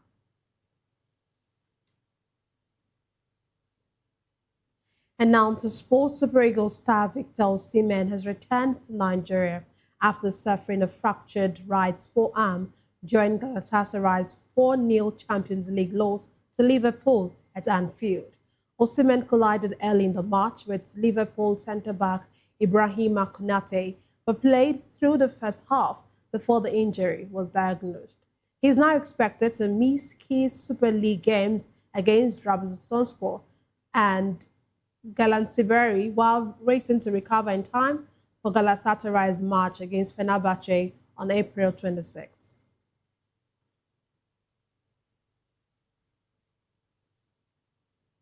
Well, in entertainment news, unfortunately, martial artist and Hollywood star Chuck Norris has died at the age of 86.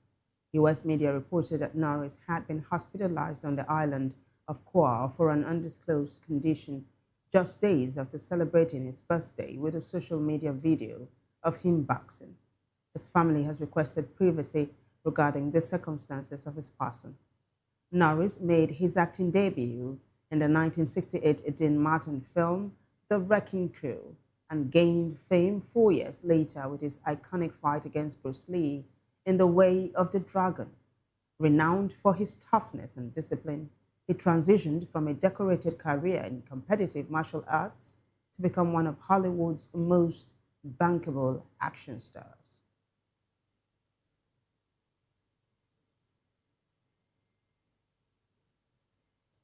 And that's it on the news. Before we go, a quick look at the headlines. We told you that Tinubu says Nigeria's peace and security is everyone's duty. Also, Shettima says government is resolute to tackle insecurity. Minister restates federal government's commitments to improving security. APC urges Nigerians to keep praying for peace and unity. Chief of Army Staff hails troops' commitment in fight against insecurity. A military false drone attack kills terrorist commanders in Northeast. On the foreign scene, UK approves strikes on Iran missile sites targeting ships. Well, in business news, Shippers Council suspends new shipping tariffs. In sport, OSIMHEN leaves Galatasaray returns to Nigeria. In the world of entertainment, legendary actor Chuck Norris passes at 86. Do well to subscribe to our YouTube channel. On YouTube, we are Voice of the People Television, and on other social media platforms, we are at VOP TV Live. We witness news happening near you. We want to hear from you. Send your eyewitness report, event coverage request, photos or videos directly via WhatsApp to 0824 606 4057. You can also reach our newsroom by email at news@vop.ng. I am Nana Ndomdioto. I am Vivian Uguche. Thank you for watching.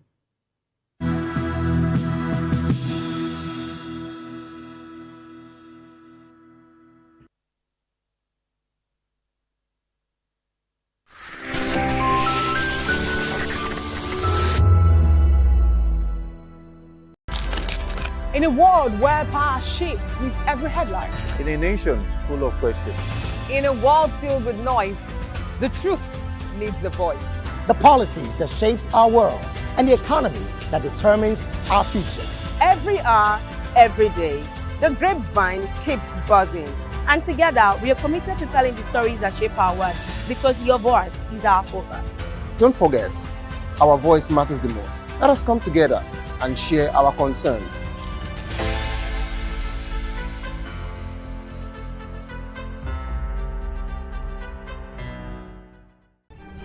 In a world where power shifts with every headlines, news breaks and events happens, we bring you unbiased and explicit information on politics, economy and state of the nation. We break down the chaos. Facts, not fluff. Truth, not spin. We discuss not just politics, but a glimpse into the future. Voice of the People Television. Now you have more than a voice. The red carpets, awards, the razzmatazz, music, fashion, interviews, and more. Spotlight on Voice of the People Television. Let's feed you with all the juicy stories in the global entertainment space, bringing you the glitz and glamour as it is hot. Stay tuned to Spotlight, 1 p.m. Monday to Friday. Spotlight on VOP TV. Entertainment like never before.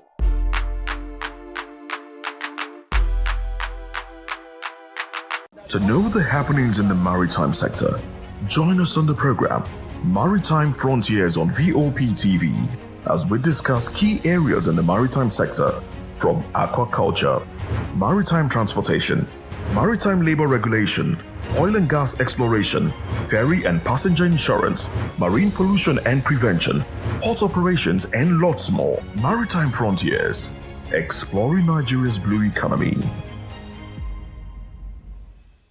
Welcome to the locker room, the home of football talk that matters. I am Jerry Apelon. Join us every weekday, Monday to Friday at 5 p.m. Nigerian time, as we share the hot takes and hot debates in the exciting world of football. And joining me are the usual suspects, Ikechukwu and Mayowa, as we break down all the hot takes and everything that's happening in the football. Don't just watch football, live it with us. Catch us on the locker room and Voice of the People Television at 5 p.m. Nigerian time. And like I always say, if not 20 minutes off, please the sport.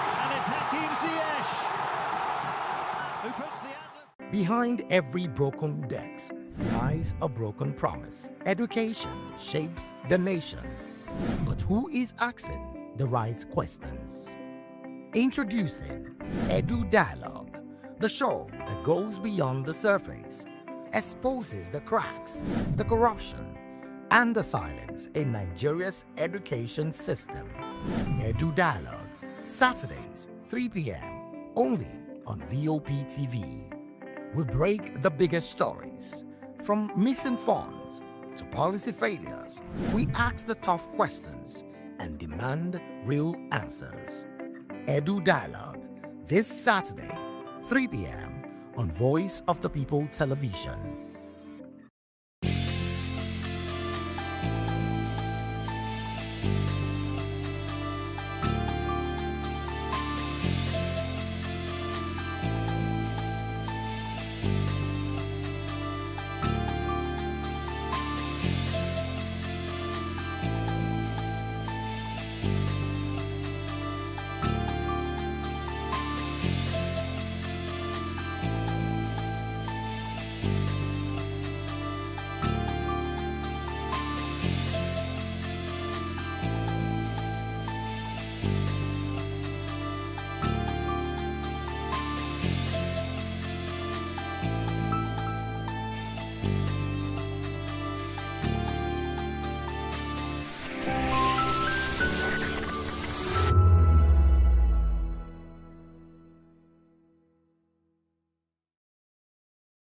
we encourage you to click on the like button and subscribe to our YouTube channel. We are Voice of the People TV. Also follow us on all our social media platforms. We are at VOP TV Live. Visit our website www.vop.ng for fresh and trending news. Also watch us live on SLTV channel 264. VOP TV, Voice of the People Television. When I first heard VOP, I thought they were talking about me because I'm a voice-over personality. But no, this is Voice of the People TV, and you are riveted forever because this is the place to be. Yo guys, your boy Chella. Shout out to VOP TV. I love you guys. Salut, salut tout le monde. Suspect 95. Là, on est sur VOP TV. On passe un bon temps.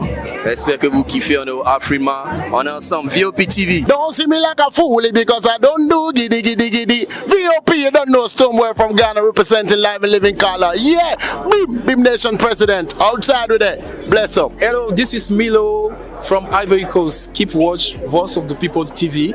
Regardez la voix du peuple, la télévision de la voix du peuple. Que Dieu vous bénisse. À très bientôt. Love you so much. Hi guys, what's up? This is Gaze Baba. I am watching VOP TV. Usually you be told to not touch the dial, but I tell you to touch the dial and increase the volume. Like, keep it locked. It's Afro Gospel. Thank you. Hello, my name is Shego Aronzo. You're watching VOP. Don't change the dial. My Joe, fine girl. My Joe, fine babe. Yes, don't touch the dial. This is me, Dr. Adiwala Iba. Keep watching VOP TV. My name is Tao Familoni, and here's to VOP TV. Keep watching, stay tuned, do not touch that dial. Arararara, my name is Made Kuti, and you're watching VOP TV. Keep watching. Welcome, my name is Zika Davis. Distinguished ladies and gentlemen, boys, viewers, everybody, boys and girls. This is VOP TV. Do you know what that means? Voice of the People TV. You don't have a voice, don't come here. You better make sure your voice is heard. This is Health Check, your weekly guide to better living, smarter choices, and trusted answers. From everyday wellness to urgent health issues, we've got you covered.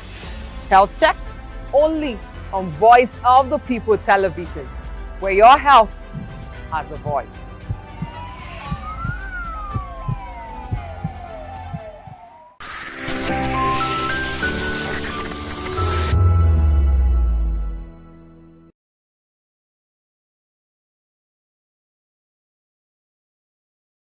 VOP TV. Now, you have more than a voice. Voice of the People Television.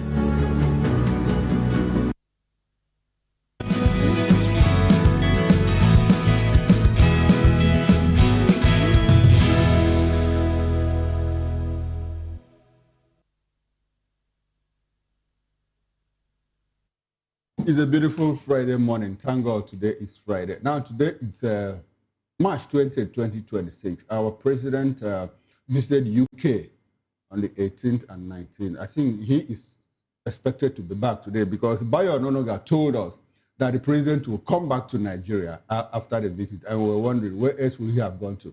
Good morning and thanks for joining us on VOP this morning. I am Chukwu Makoro. Now, in the next 2 hours, we are going to take you through very interesting stories.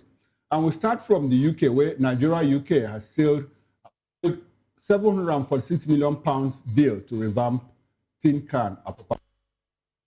We'll move away from that. Now, Nigeria leads countries with highest petrol price hike since start of the US-Iran conflict. And leaders react as Nigeria ranks 4th in the 2026 Global Terrorism Index. Now, these are the major topics of discussions. But before we get into all of that, we also have other interesting trending stories. And in case you didn't know, we are broadcasting live on Metro SLTV channel 264, on YouTube and other social media platforms. We are at VOP TV Live. Come along with us as we take you through these interesting stories. Good morning, and thank you so much for joining us on this edition of VOP this morning. I'm Jane Ogoye, and I have Moses here. Good morning. Oh Moses. yes, of course. Moses is right here. So it's the complete team. Good morning. It's the official end of the Ramadan. So yes, it's the holidays continue.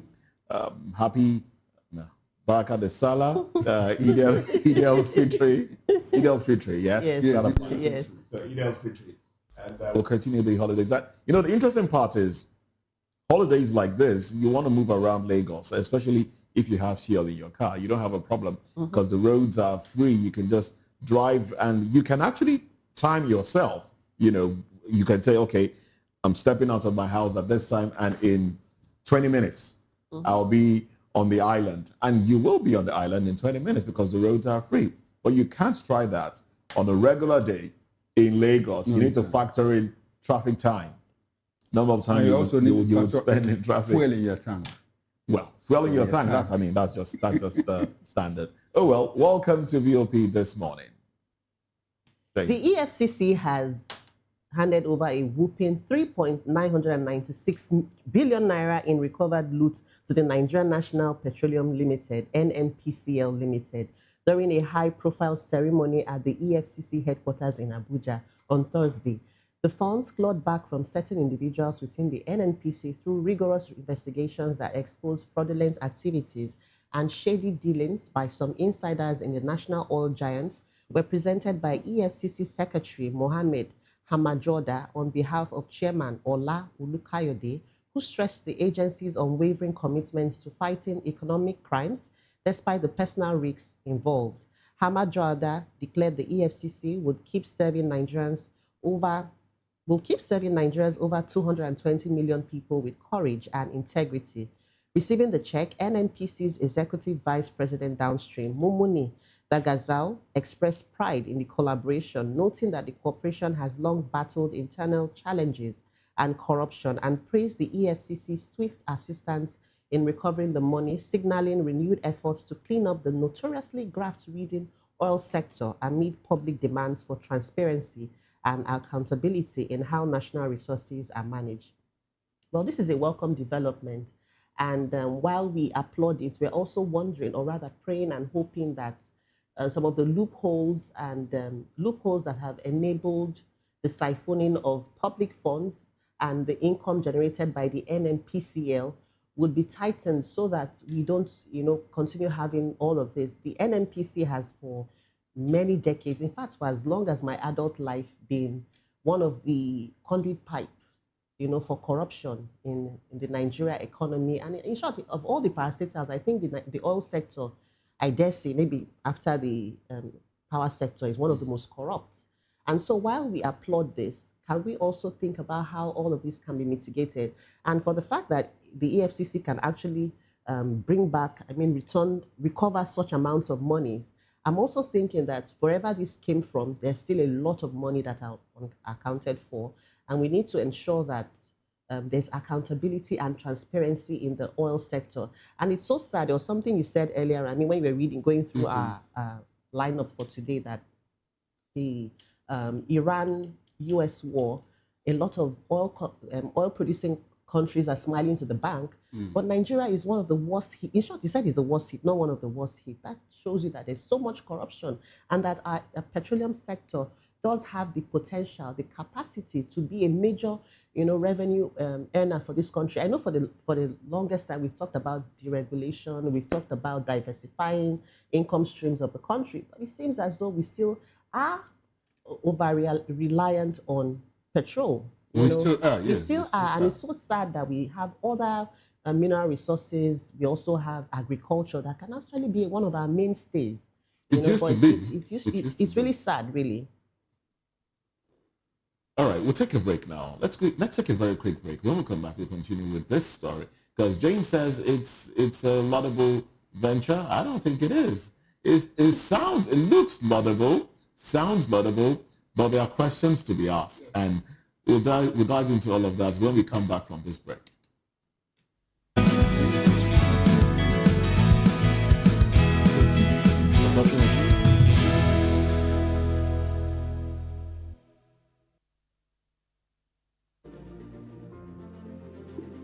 Welcome to Golden Tulip, where every stay is a celebration of comfort and style. Discover beautifully designed rooms crafted for your relaxation and peace of mind. Savor delicious, expertly prepared meals at our exceptional restaurants. Relax and socialize at our elegant lounge bar. Refresh yourself at the vibrant pool bar and enjoy a soothing swim in our sparkling pool. Planning something special? Our spacious and sophisticated hall provides the perfect setting for weddings, conferences, and memorable events. Whether for business or leisure, we deliver excellence with unmatched hospitality. Comfort, class, premium experience. Book today and elevate your hospitality experience. Airport Golden Tulip. Stay golden. Live golden.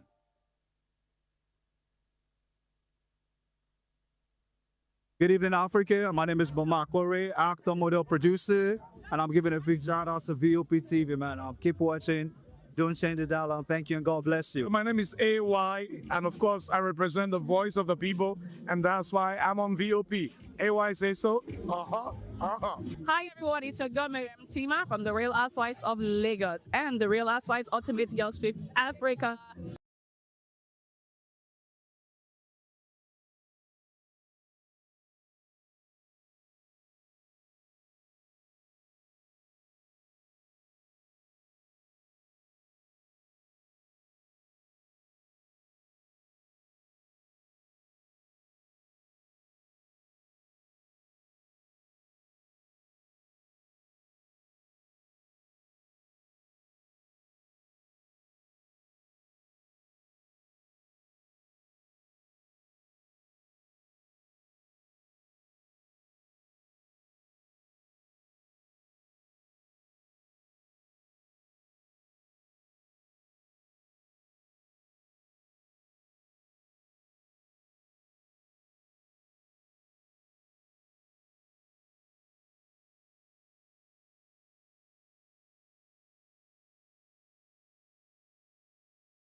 my country. I just wish that